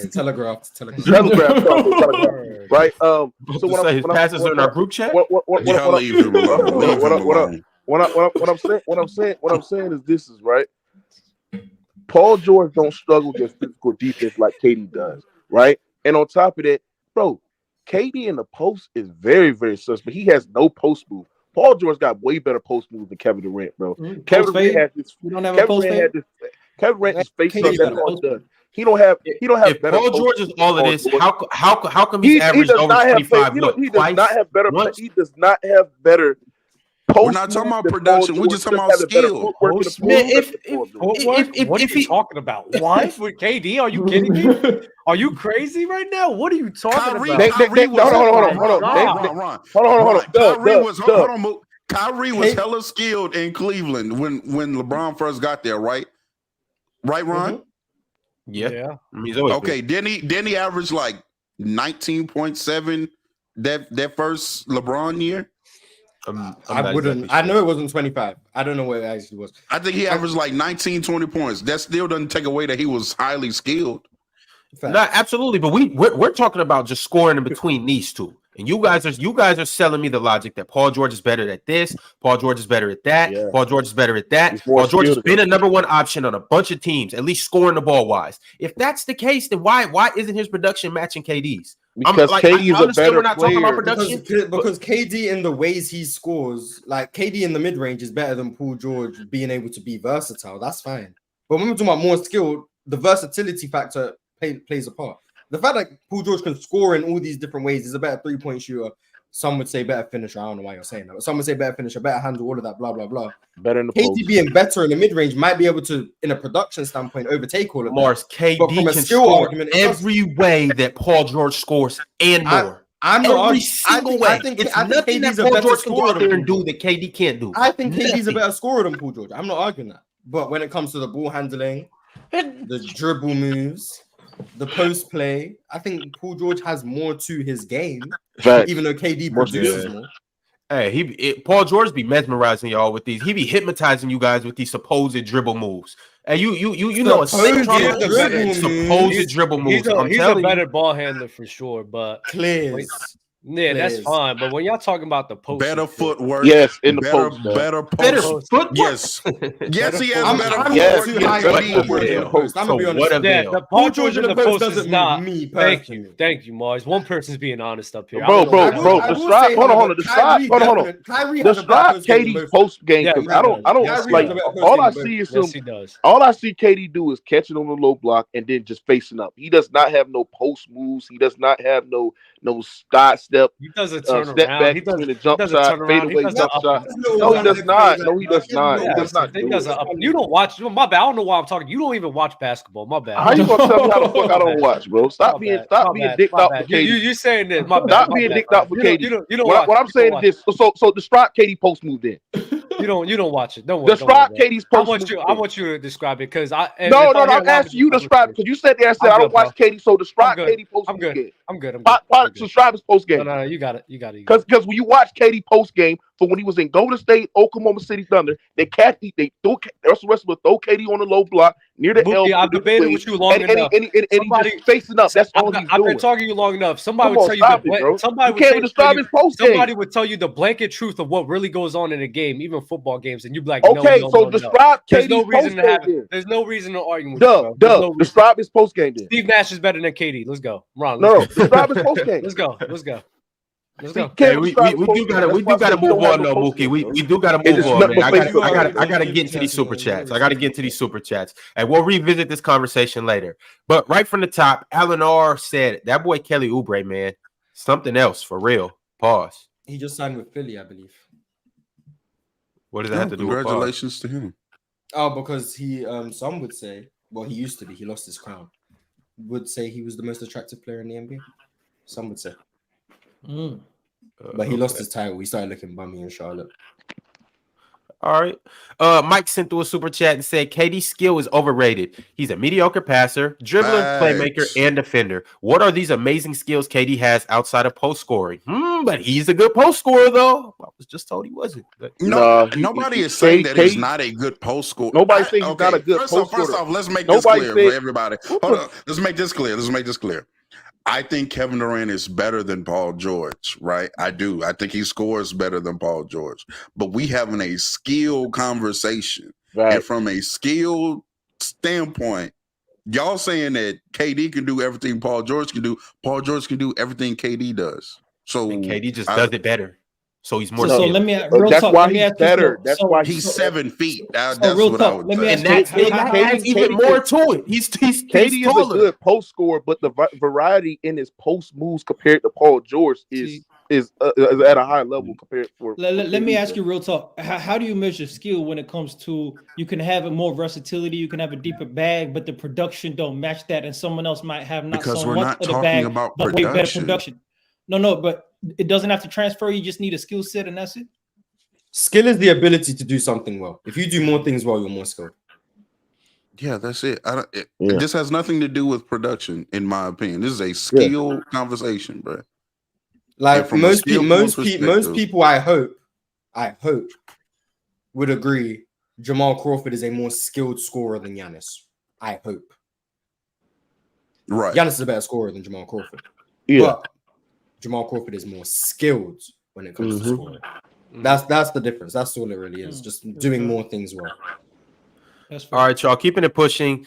Keemon Thomas said, Mars, do you really think the 90s is a trash era besides MJ plus Dream? There's a lot of good players besides them. I feel people have bias towards those two because they won championships. Reggie, Alonzo, Penny, etc. I think everyone here has heard my opinions on Patrick Eunice was great. I'm very high on Reggie Miller, all-time great to me. I'm probably the highest on Reggie Miller out of anyone up here. Penny Hardaway, once again, very high on Penny Hardaway. I think he's a top 10 point guard peak of all time. Very high on him. Alonzo Mourning, all-time great defender. Patrick Ewing, one of the more underrated bigs. Everyone's heard me talk about David Robinson. He's in my top 15 all time. So no, I don't think the 90s was trash outside of MJ and Hakeem. I will say Charles Barkley is the biggest illegal defense merchant of all time, though, and that's a fact. All right. Drink More Water sent through his daily super chat. He said, Denver is my second favorite team behind Milwaukee. To say these two are my picks to face off in the finals this year. Denver's main concern is depth at guard and forward. I'm looking. Is he lagging? No, I'm lagging. He's yeah, I think it's wrong. He's looking for MPJ to step up huge. That's what he's doing. He's looking for MPJ to step up huge. I'm looking at Peyton Watson. That's who I believe is going to get a lot more minutes this year. I'm high on Peyton Watson. Christian Brown having a larger role. That's really my biggest predictions for Denver.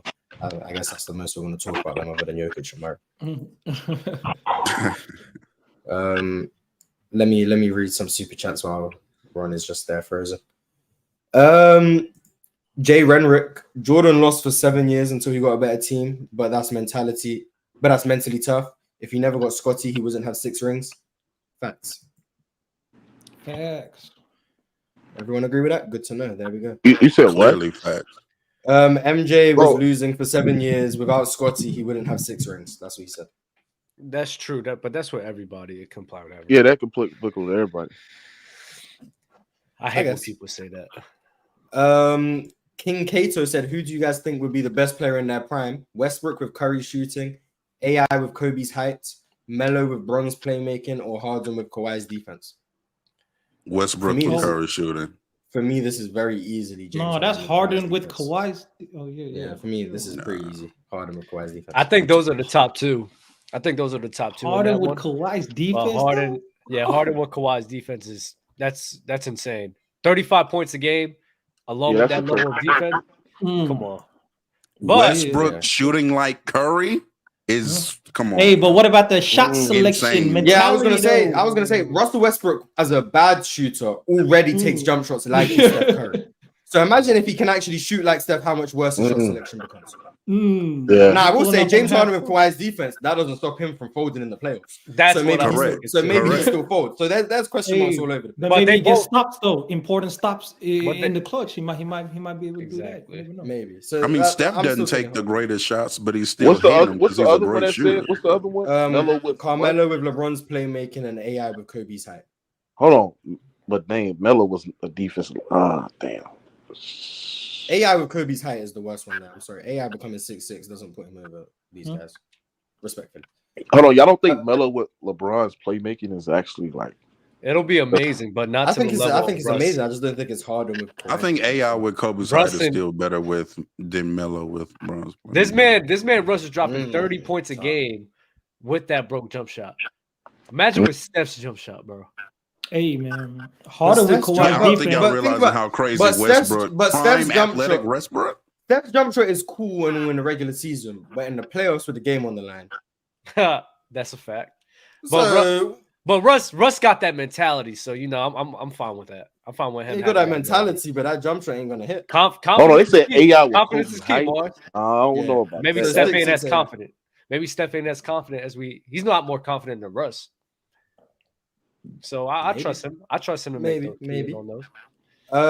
God Serena said D Wade also said that they set up the super team of Bron after Kobe won his 5th ring.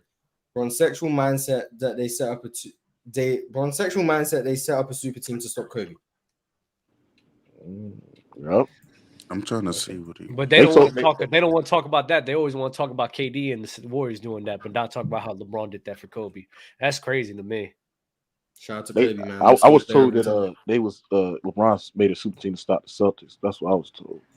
I mean, 2 things can be true. That's another thing. Like, why do y'all make y'all make narratives off of things that y'all don't even know is true? Like, y'all don't know the reason why, besides like the Warriors, but y'all didn't know the reason why the Miami Heat formed that super team. Y'all didn't. Y'all just assumed it because it was to defeat the Celtics. Nobody. D Wade also told. D Wade said that. That's why I said both things can be true. It was the Lakers out west and it was Boston in the east. When did D Wade say that? He said it in an interview with he was talking KG. to KG and he said it to KG's face that they built the team to stop them. More people saying that they were doing that before D Wade even said anything, though. Lord knows, I don't know. I'm pretty sure they were. I think so. I do think that is because they were saying that for a very long that, time. So before D Wade even said anything. Confirmation bias was what D Wade did. Exactly. Ace 30 said, WTF does LeBron have to do with a Kobe and Jordan combo? Our host. Facts, man. Always talking about LeBron. John Jovanovic Wick. All those players you named still not more Hall of Famers than LeBron Finals competition. Why blatantly lie just to sound right? MJ did not play more Hall of Famers than LeBron. That is a fact. LeBron played more Hall of Famers than Jordan in the finals. That's a fact. Well, technically, the only people who have made the Hall of Fame LeBron played in the finals is Tim Duncan. Hey, we can assume Steph Curry, Kevin Durant. They haven't made it. They haven't made it yet. You retired to be Hall of Fame. Exactly. So technically, he's only played 3. Technically, he's only played 3. Okay. Yeah. Loki 870 said every basketball player in the 90s was an Avenger according to Ticket, especially if they played Jordan in the finals. Africa keep cooking. Shout out to the Avengers, man. Doctor said I thought this was a Denver Nuggets episode. I mean, we spoke about Jokic and Murray. That's basically the whole Denver Nuggets. Lightout asked Dub, who looks more like Fluent, me or you? Lightout is literally my brother. Interesting. That is literally my look-alike. NP13 said between this and the MJ rookie conversation, I'm starting to think Jordan Glazers are as bad as LeBron Glazers because this is. I've been told y'all that. LeBron. They're worse. Actually, they're worse. LeBron Glazers are the worst fan base of all time. The MJ I'm gonna tell you why they're the worst fan base. They sit there and blame on them not having great teammates on why LeBron James didn't reach the potential winning a championship, but don't sit there and ignore the bad performances that LeBron James had in those NBA finals as well. So I think LeBron James fanboys is just as worse or even the worst ever because y'all make narratives. They make narratives as LeBron James the greatest player of all time because he got the all-time points. MJ fans do the same thing for MJ. He came back down from a 3-1 lead. That what made him the GOAT in 2016. I mean, just the narratives with LeBron James too.